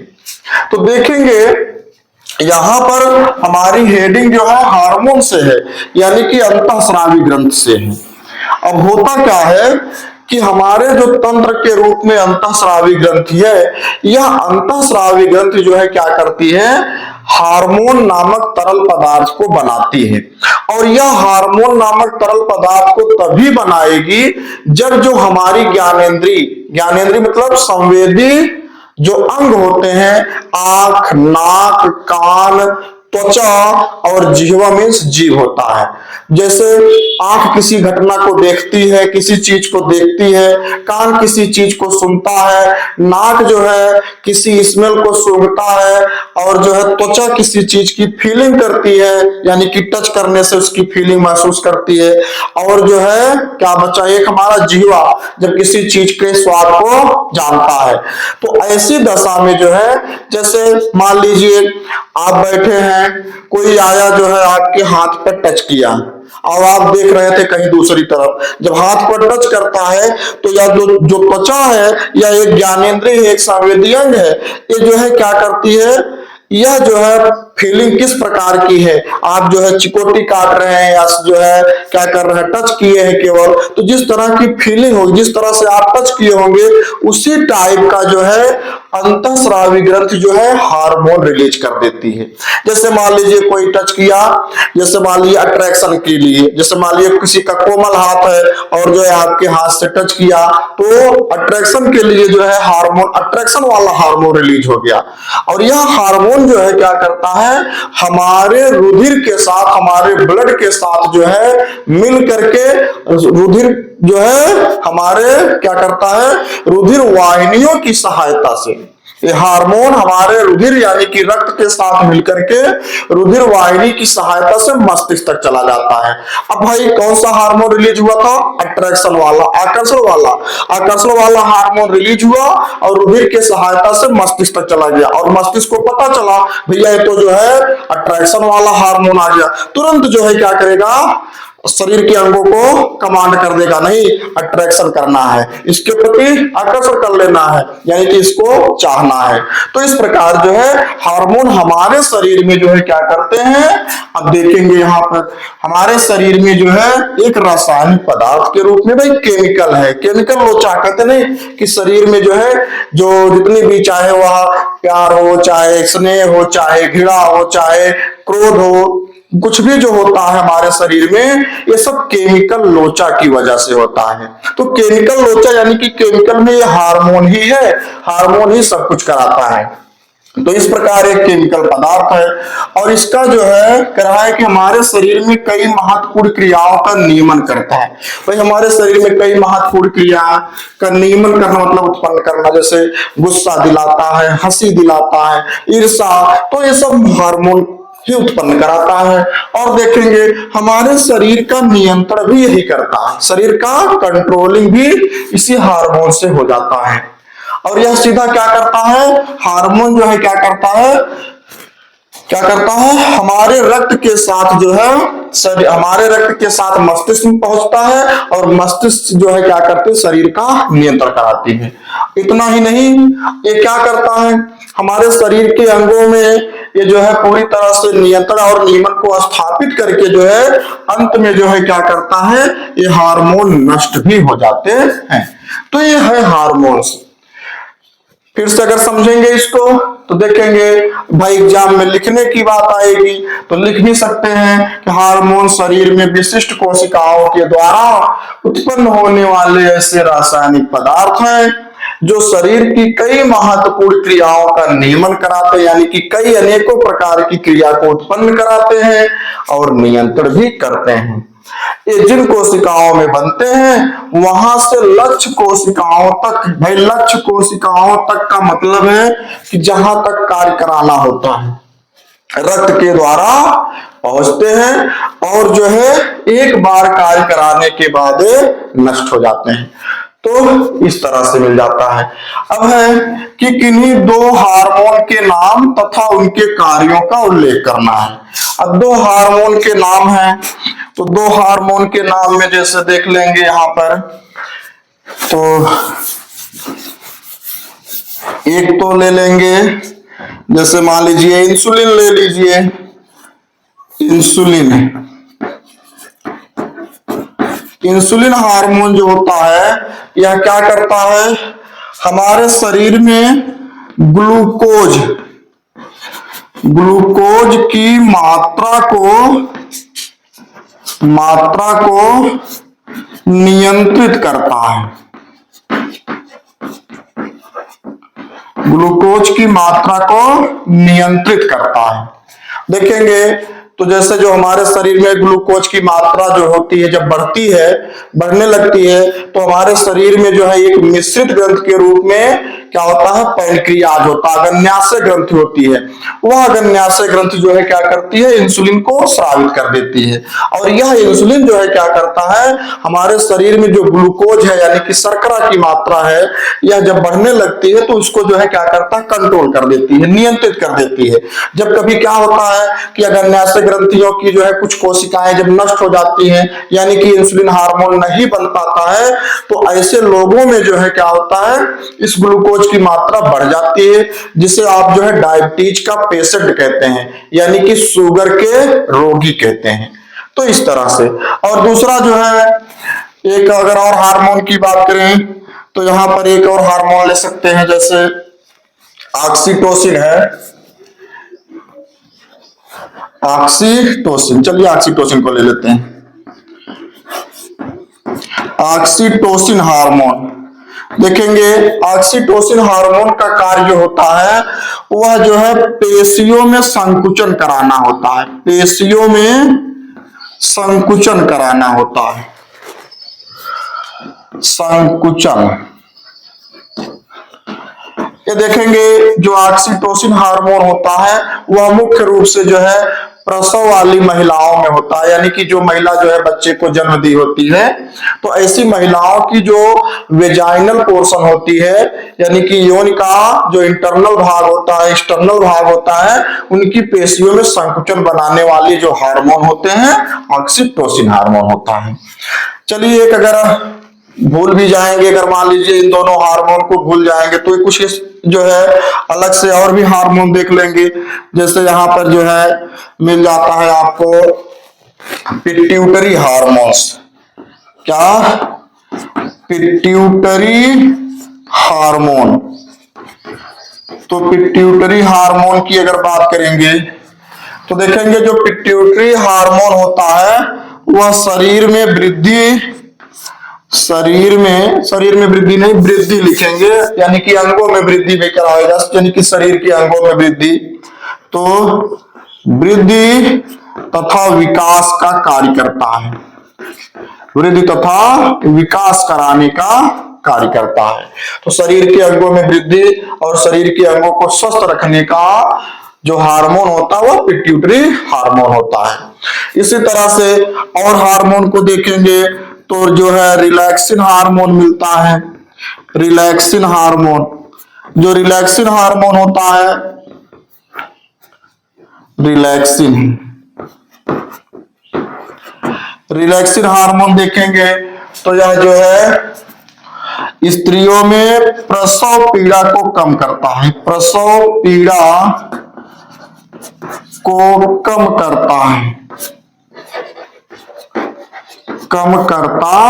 है। यानी कि ऐसी स्त्रियां जो क्या होती हैं, बच्चे को जन्म दी होती हैं, और ऐसी स्त्रियों में प्रसव के समय जो है, यानी कि बच्चे को जन्म देते समय जो है रिलैक्सिन हार्मोन रिलीज होता है, बनता है, जो क्या होता है, इनके दर्द को, इनकी पीड़ा को कम करता है। तो यह हार्मोन और हार्मोन के नाम तथा इनके कार्य इस तरह से मिल जाते हैं। तो इसको नोट कर लीजिए। देखिए बहुत इजी है, बहुत सिंपल है, जिस तरह से हम आपको समझाए इसी तरह से ठीक आप लिख देंगे, आपको फुल मार्क मिलेगा, पूरा नंबर मिलेगा। चलिए अब कुछ अगला मोस्ट इंपॉर्टेंट प्रश्न देखेंगे, चलिए उसको समझ लेते हैं। तो पहले तो इसको अच्छे से नोट कर लीजिए, लिख लीजिए।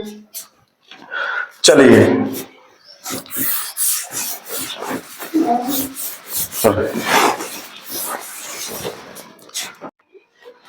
अगला प्रश्न है जो बहुत ही इंपॉर्टेंट, मोस्ट इंपॉर्टेंट प्रश्न है।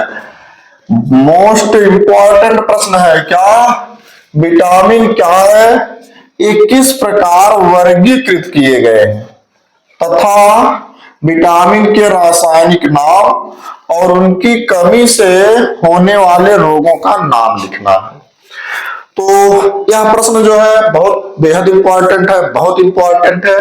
तो देखेंगे इसको क्या मिला है, भोज पदार्थों में, यानी कि जिन भोजन को हम आप खाते हैं अथवा लेते हैं, चाहे लिक्विड स्टेट में ले, चाहे मतलब तरल अवस्था में ले, चाहे सॉलिड स्टेट में ले, तो जिन भोज पदार्थों को खाते हैं, ऐसे भोज पदार्थों में पाए जाने वाले ऐसे जटिल कार्बनिक पदार्थ, ऐसे जटिल कार्बनिक पदार्थ जो शरीर की वृद्धि व पोषण कराते हैं और जीवन के लिए आवश्यक होते हैं, विटामिन कहलाते हैं।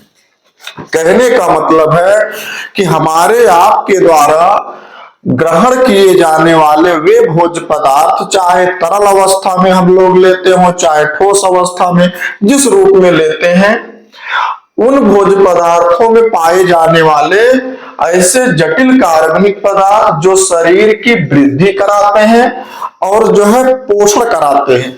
वृद्धि और पोषण का मतलब यह होता है कि शरीर की लंबाई में वृद्धि करना, विकास, स्वास्थ्य का बना रहना, पोषण का, स्वास्थ्य का बना रहना। देखेंगे तो भाई फिल्मी दुनिया वालों ने, जो भोजपुरी फिल्मी दुनिया वाले हैं, ये जो है बहुत गजब का लॉजिक सेट करते हैं। क्या है, सुने हैं ना आप कि दूबर पातर पिया में विटामिन की कमी है। तो देखेंगे बहुत गजब का सेट भी करते हैं। तो भाई विटामिन की जो कमी होगी, सीधी सी बात है, शरीर की वृद्धि रुक जाएगी और जो है कुपोषण हो जाएगा, यानी कि स्वास्थ्य जो है खराब हो जाएगा। तो ठीक विटामिन का यही कार्य होता है और जीवन के लिए आवश्यक होते हैं। अब देखेंगे विटामिन के प्रकार। अब विटामिन तो मिल गया कि विटामिन क्या है, पा गए ना कि जटिल कार्बनिक पदार्थ है जो वृद्धि तथा पोषण और जीवन के लिए आवश्यक होते हैं और हमारे भोज्य पदार्थों से प्राप्त किए जाते हैं, विटामिन कहलाते हैं। अब जो विटामिन होते हैं, यानी कि विटामिन का जो प्रकार, विटामिन का जो वर्गीकरण होता है, वो दो तरह से होता है। विटामिन का वर्गीकरण, विटामिन का वर्गीकरण देखेंगे तो विटामिन का जो वर्गीकरण होता है, यानी कि विटामिन दो प्रकार के मिलते हैं, दो वर्गों में मिलते हैं। एक तो होता है जल में घुलनशील विटामिन, जल में घुलनशील होते हैं, और दूसरा जो होता है वसा में घुलनशील होते हैं, वसा में घुलनशील। वसा में घुलनशील विटामिन। अब देखेंगे जो जल में घुलनशील विटामिन होते हैं ये दो ही होते हैं, एक होता है बी, विटामिन बी इस तरह से, और दूसरा जो होता है विटामिन सी होता है, यानी कि बी और सी होता है। और जो वसा में घुलनशील विटामिन होते हैं ये मुख्य रूप से जो है देखेंगे तो ए, डी, ई और जो है विटामिन के होता है। Vitamin A, vitamin D, vitamin E और विटामिन के ये वसा में घुलनशील विटामिन है, और विटामिन बी और सी जल में घुलनशील विटामिन होते हैं। तो इस प्रकार विटामिन का वर्गीकरण दो वर्गों में, जल में घुलनशील और वसा में घुलनशील। तो हमको जो है अब जो है क्या करना है, विटामिन के रासायनिक नाम और विटामिन की कमी से होने वाले रोग को जानना है। चलिए इसको भी देखें, बहुत इजी है, बहुत सिंपल है। विटामिन पा गए और विटामिन का वर्गीकरण पा गए, विटामिन का क्लासिफिकेशन पा गए। तो विटामिन आप जो है बी और सी के रूप में जल में, और वसा में ए, डी और के रूप में। चलिए विटामिन का रासायनिक नाम देखें और विटामिन की कमी से होने वाले रोग को देख लेते हैं। बहुत इंपॉर्टेंट है, बेहद इंपॉर्टेंट है। जिस तरह से आपको दिया जा रहा है, जिस तरह से समझाया जा रहा है, ठीक इसी तरह से आप जो है एग्जाम में लिखेंगे, आपको फुल मार्क मिलेगा, पूरा नंबर मिलेगा। जो है केमिस्ट्री बायोमॉलिक्यूल्स यानी कि जैव अणु चैप्टर से आपको जितनी हेडिंग समझाई जा रही है, जितनी समझाई जा चुकी है, इतना ही आपके लिए काफी है। इतना ही बोर्ड एग्जाम में आपको फुल मार्क देगा। यही क्वेश्चन जरूर आएंगे, पूछे जाएंगे।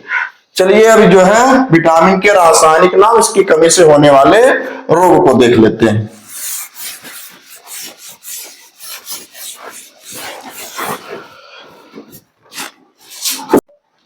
देखेंगे विटामिन के रासायनिक नाम तथा उनकी कमी से होने वाले रोग।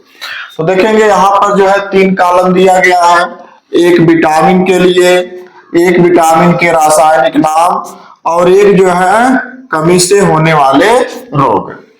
देखेंगे तो vitamin A, vitamin B, vitamin C, D, E और विटामिन के, इस तरह से। विटामिन ए का रासायनिक नाम जो होता है रेटिनॉल है। विटामिन बी का रासायनिक नाम थायमीन। विटामिन सी का रासायनिक नाम स्कारबिक अम्ल। विटामिन डी का रासायनिक नाम जो है कैल्सीफेरॉल है, और विटामिन ई का रासायनिक नाम टोकोफेरॉल होता है, और विटामिन के का रासायनिक नाम फोली या फॉलक्यूनोन बोलते हैं इसको, या फोलक्यूनान कह लीजिए। तो ये इसके रासायनिक नाम मिल जाते हैं। और जो है इनकी कमी से होने वाला जो रोग है, यानी कि शरीर में जब विटामिन ए की कमी होता है तो रतौंधी रोग, और जो है विटामिन बी की कमी से मुख्य रूप से जो है बेरी रोग होता है, और विटामिन सी की कमी से स्कर्वी रोग, और देखेंगे विटामिन डी की कमी से जो है रिकेट्स होता है, जिसे आप सूखा रोग भी कहते हैं। और देखेंगे विटामिन ई की कमी से जो है बाझपन होता है, यानी कि नपुंसकता जिसे कहा जाता है।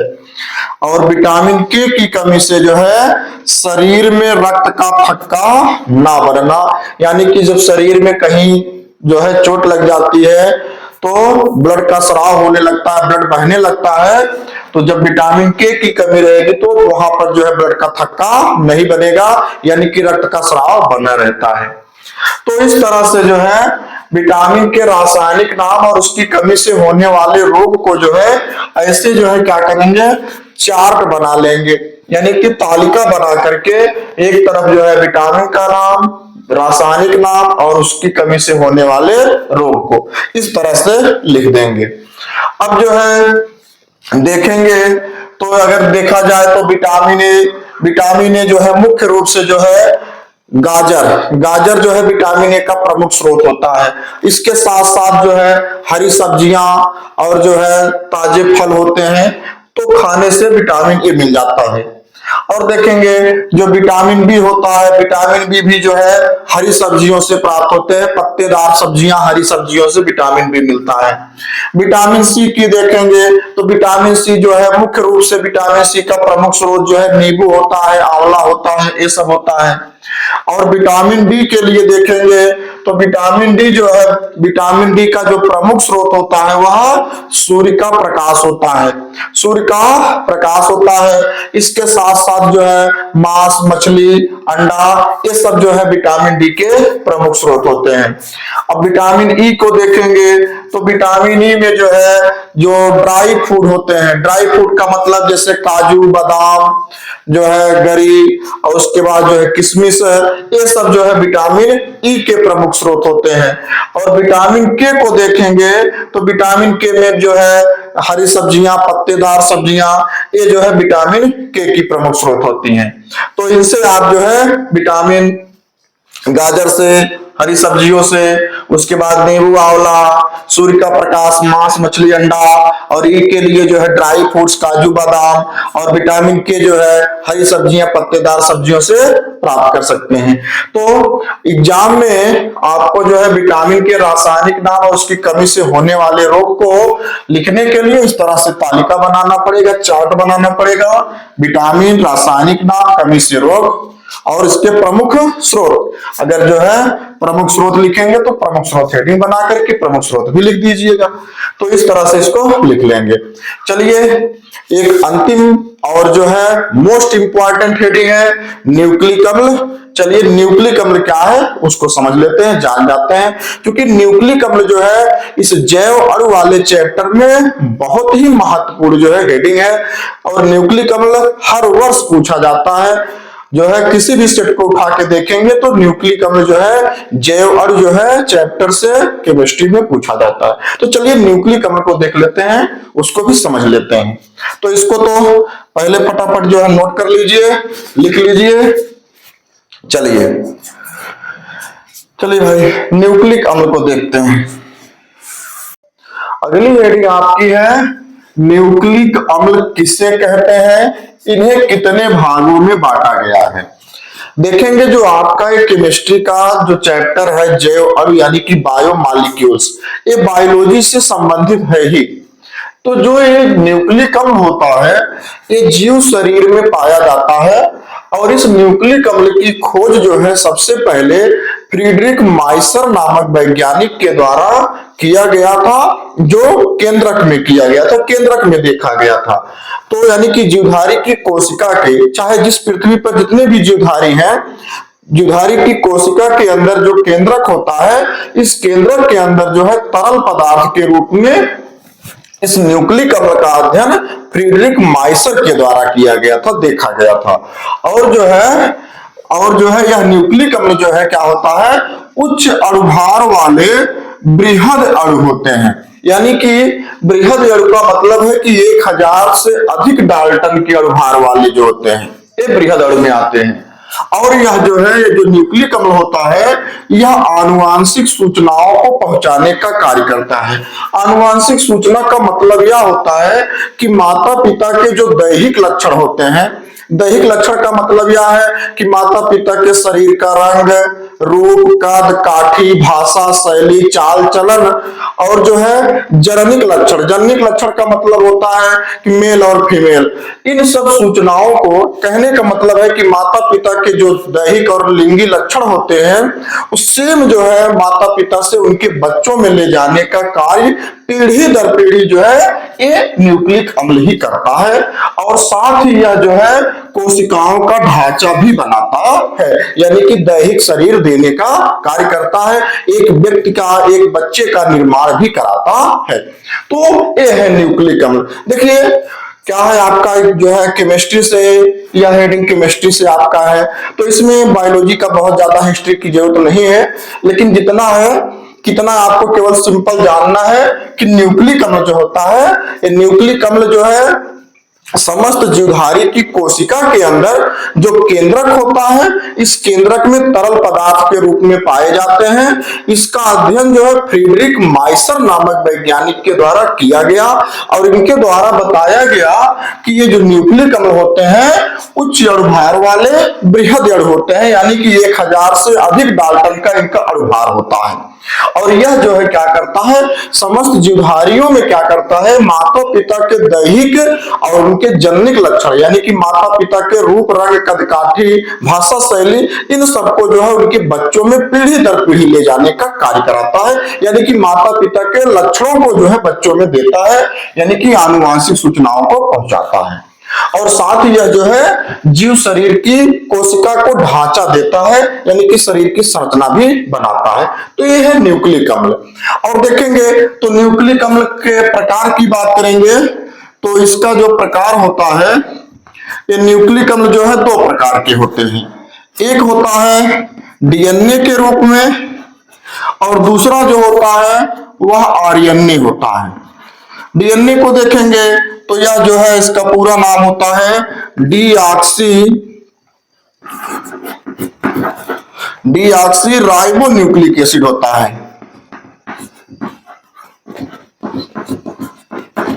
Nucleic acid deoxy ribonucleic acid होता है और आरएनए का पूरा नाम होता है राइबोन्यूक्लिक एसिड।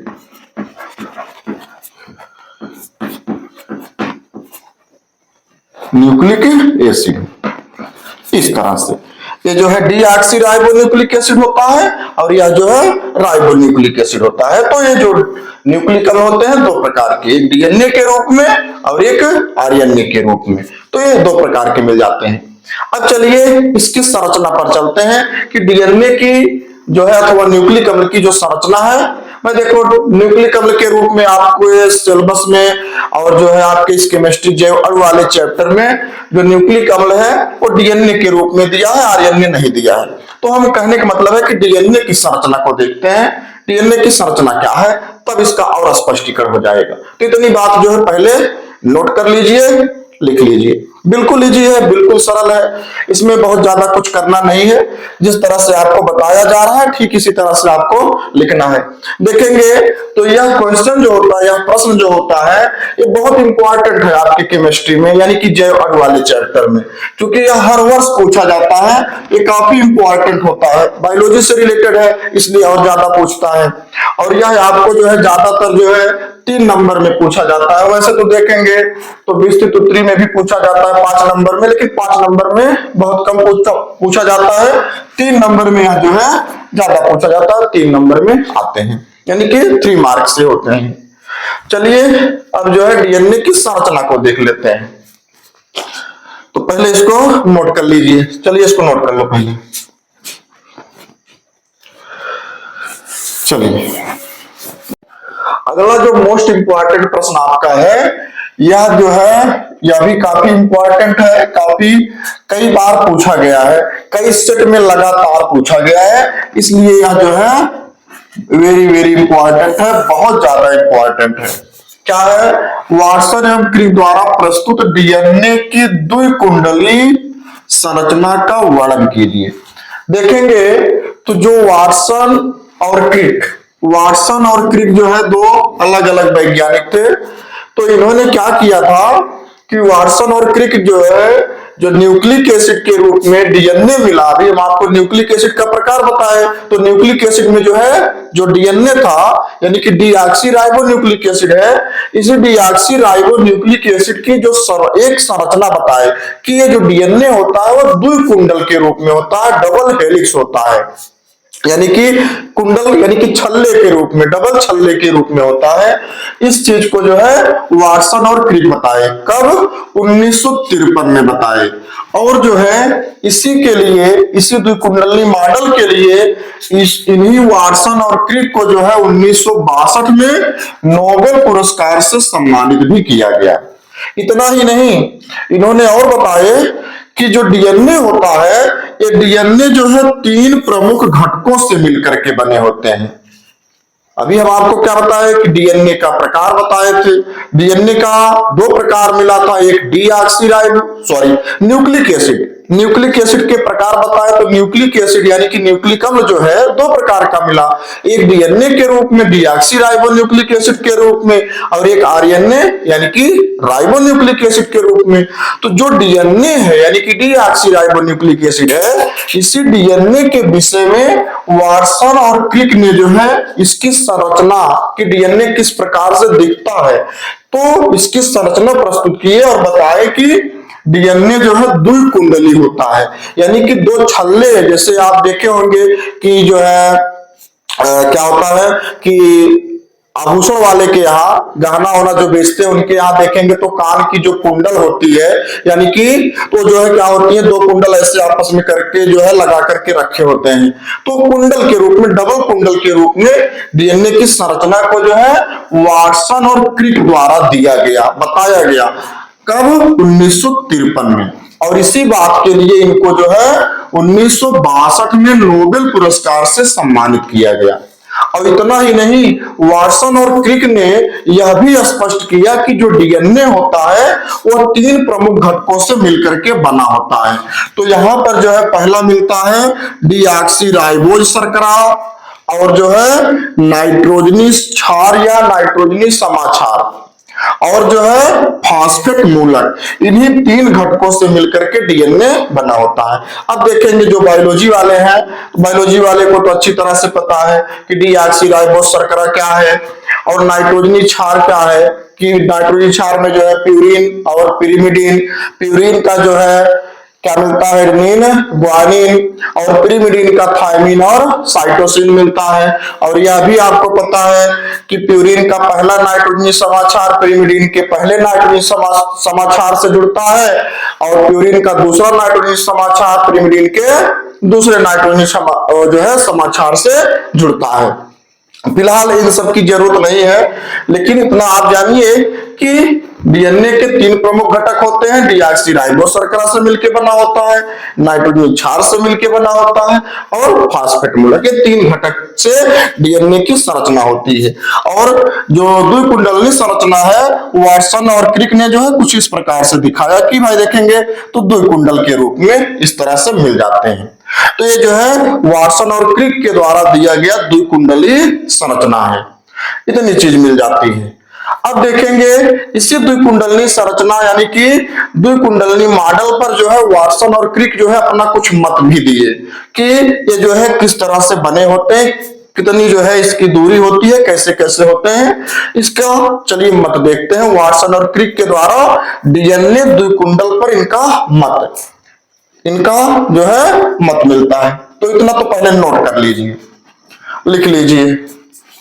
चलिए आगे क्या इनको इनके द्वारा दिया गया उसको देखते हैं, समझते हैं।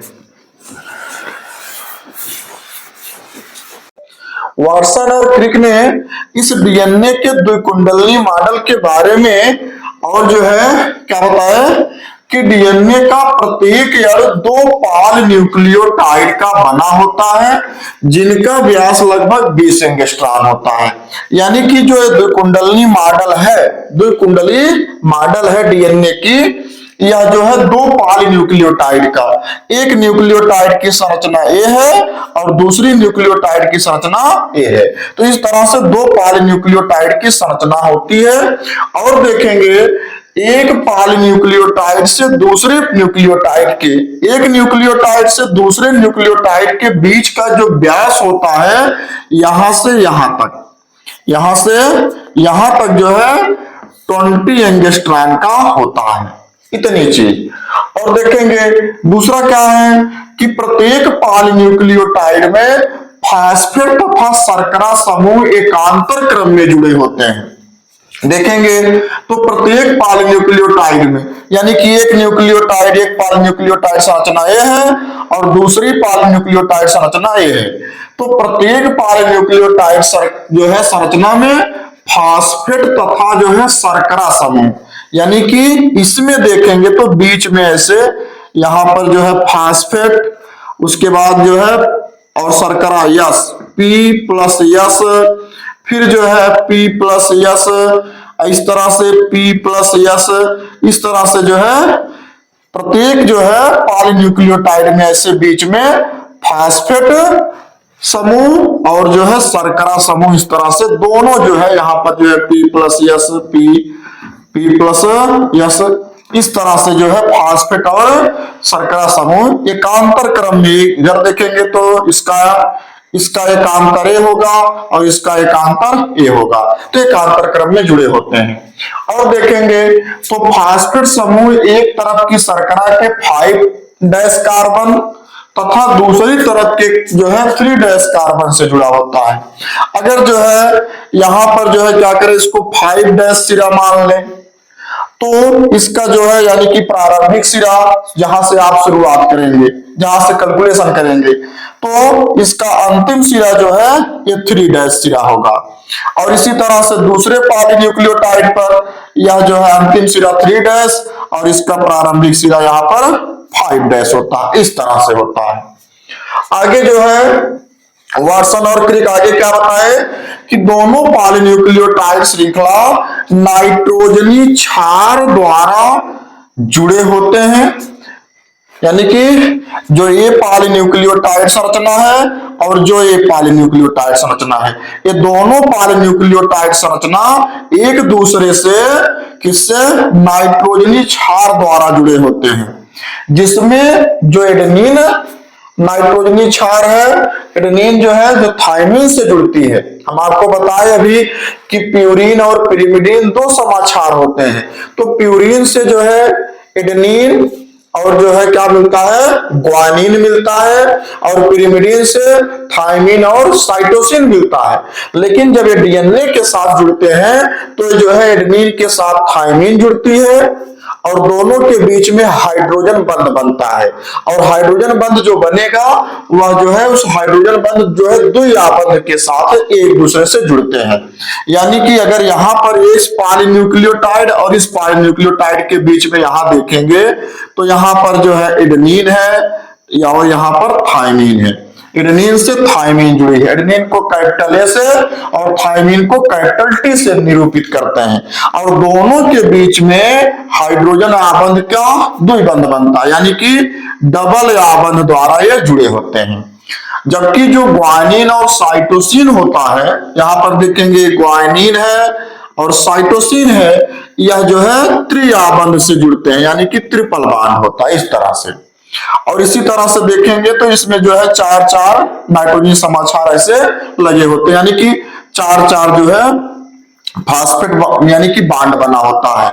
तो यहाँ पर जो है एडेनिन, थायमिन, ग्वानिन, साइटोसिन, उसके बाद अगर देंगे थायमिन से डबल बॉन्ड से जो है यानी कि द्विआबंध से जो है फिर एडेनिन होगा, और जो है साइटोसिन से त्रिआबंध में जो है ग्वानिन होगा। इसी तरह से सब में होता है, तो 4 का इसमें क्रम होता है।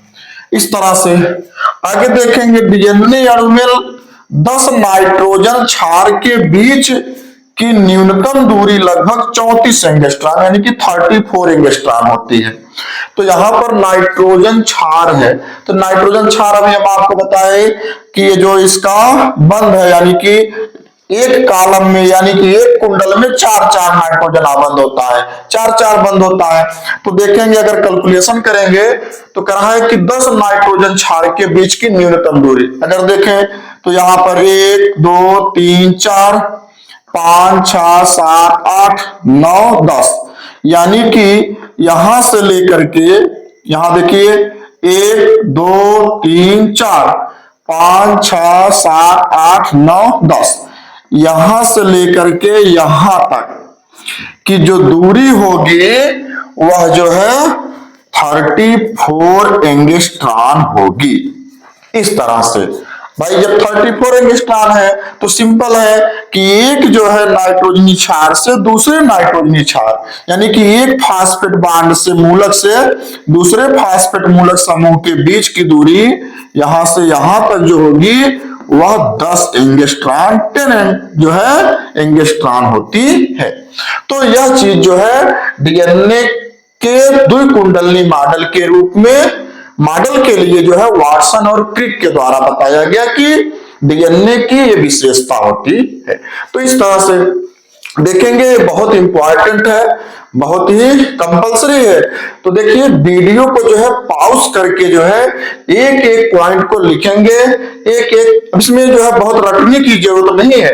इसमें करना क्या है आपको कि ये जो है न्यूक्लियोटाइड है, यानी कि दो न्यूक्लियोटाइड से मिलके बना है, ठीक। और जो है जो न्यूक्लियोटाइड, एक न्यूक्लियोटाइड से दूसरे न्यूक्लियोटाइड के बीच का जो व्यास है 20 एंगस्ट्रॉन है। फिर क्या मिला कि जो है न्यूक्लियोटाइड को आपस में जो बांधते हैं, यानी कि एक न्यूक्लियोटाइड दूसरे न्यूक्लियोटाइड से जो बनता है तो नाइट्रोजनी समाक्षारों से बनते हैं। और जो एडेनिन होता है वह थायमिन के हाइड्रोजन के द्विआबंध से, और ग्वानिन जो है साइटोसिन के त्रिआबंध से बनता है। और देखेंगे तो जो है प्रत्येक में जो है चार चार जो है फास्फेट मूलक अथवा नाइट्रोजनी क्षार होते हैं, और जो है लगभग 10 नाइट्रोजनी क्षार के बीच की दूरी 34 एंगस्ट्रॉन होती है। और देखेंगे क्या मिलता है, तो इस प्रकार जो है दो नाइट्रोजनी क्षार के बीच की दूरी जो है 10 एंगस्ट्रॉन मिल जाती है। इतना आपको जो है दिमाग में रख लेना है। तो इस तरह से लिख डालेंगे डीएनए का वाटसन एवं क्रिक मॉडल। भाई डीएनए का वाटसन और क्रिक मॉडल बहुत पूछा जाता है। तो सीधा है कि वीडियो को आप पॉज करेंगे और पॉज करके जो है कॉपी पर जो है नोट करते चलेंगे, लिखते चलेंगे। बहुत इजी है, बहुत सिंपल है। चलिए एक अंतिम प्रश्न आपका है, डीएनए और आरएनए में अंतर देखते हैं। डीएनए और आरएनए में अंतर, तो इसको पहले लिख लीजिए। चलिए आगे देखें, डीएनए तथा आरएनए में अंतर।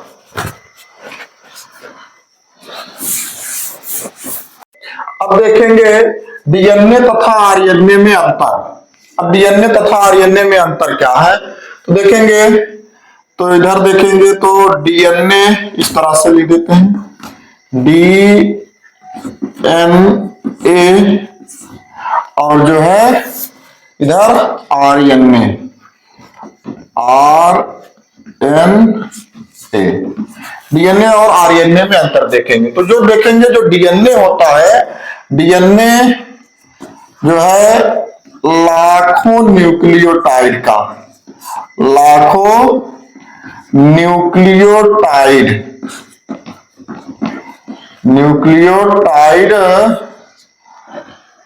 का बना होता है, बना होता है। और जो आरएनए होता है, आरएनए जो है क्या होगा, हजारों न्यूक्लियोटाइड का बना होता, हजारों न्यूक्लियोटाइड से, न्यूक्लियोटाइड से बना होता है, बना होता है। पहला अंतर मिल गया, डीएनए लाखों न्यूक्लियोटाइड का बना होता है और आरएनए हजारों न्यूक्लियोटाइड का बना होता है। दूसरा अंतर देखेंगे, जो दूसरा अंतर मिलता है कि जो डीएनए होता है यह डीऑक्सीराइबोस शर्करा इसमें पाया जाए, यानी कि डीऑक्सीराइबोस शर्करा से बनते हैं। डीऑक्सीराइबोज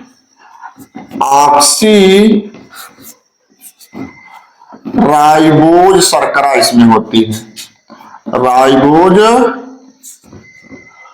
शर्करा होती है। डीएनए जो है डीऑक्सीराइबोज शर्करा होती है, जबकि जो आरएनए होता है यह जो है राइबोज शर्करा होती है, यानी कि राइबो न्यूक्लिक एसिड होता है, राइबोज शर्करा होती है, शर्करा होती है। ये दूसरा अंतर मिला। क्या हो गया, दूसरा अंतर मिल गया। डीएनए डीऑक्सीराइबोज शर्करा होती है और आरएनए राइबोज शर्करा होती है। अगला अंतर देख लेंगे, तो अगला जो है अंतर तीसरा जो मिलता है, डीएनए जो है, हाँ देखेंगे तो डीएनए में थायमीन क्षार होते हैं, डीएनए में थायमीन क्षार होता है,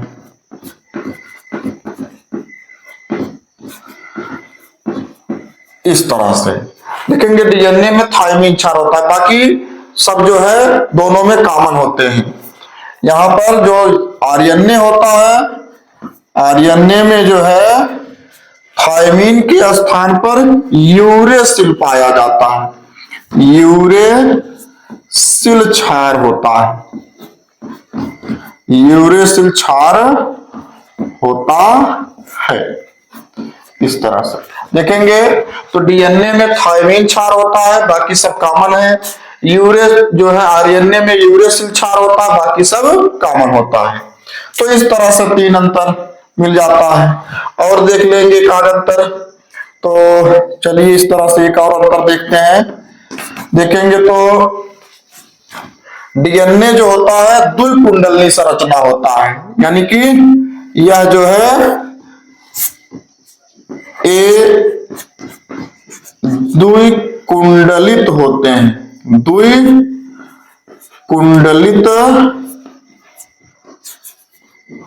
होते हैं।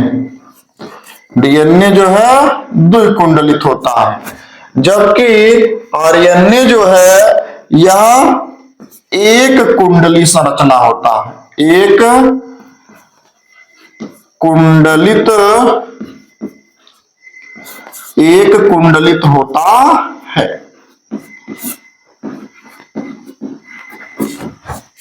डीएनए तथा आरएनए में अंतर मिला। डीएनए जो है लाखों न्यूक्लियोटाइड का बना होता है, जबकि आरएनए हजारों न्यूक्लियोटाइड का बना होता है। दूसरा अंतर मिलता है डीएनए में, यानी कि डीएनए जो है डीऑक्सीराइबोज शर्करा होती है और आरएनए जो है राइबोज शर्करा होती है। डीएनए में जो है थायमीन क्षार होता है, बाकी और जितने एडेनिन, ग्वानिन और साइटोसिन सब कॉमन है।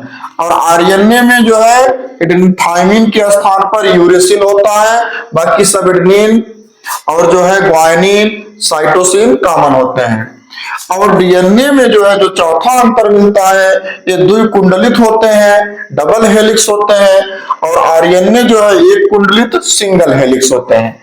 तो इस तरह से 3 अंतर 4 अंतर आप लिख देंगे, तो यह आपको जो है 3 नंबर और जो है आराम से आपको मिल जाएगा। तो चलिए आज आपको जो है 1 शॉट में इतना जैव अणु से जो है इंपॉर्टेंट जो है प्रश्न आपको जो है कई सेट से जो है छाट करके दे दिए गए हैं। इस चैप्टर से आप इतना कंप्लीट कर लेंगे, इतने से ज्यादा आपको जो इस चैप्टर से नहीं मिलेंगे। तो यदि वीडियो आपको पसंद आई हो, समझ में आया हो, अच्छा लगा हो, तो वीडियो को लाइक जरूर कर देंगे। और यदि आप इस चैनल पर नए हैं तो चैनल को प्लीज सब्सक्राइब कर लेंगे।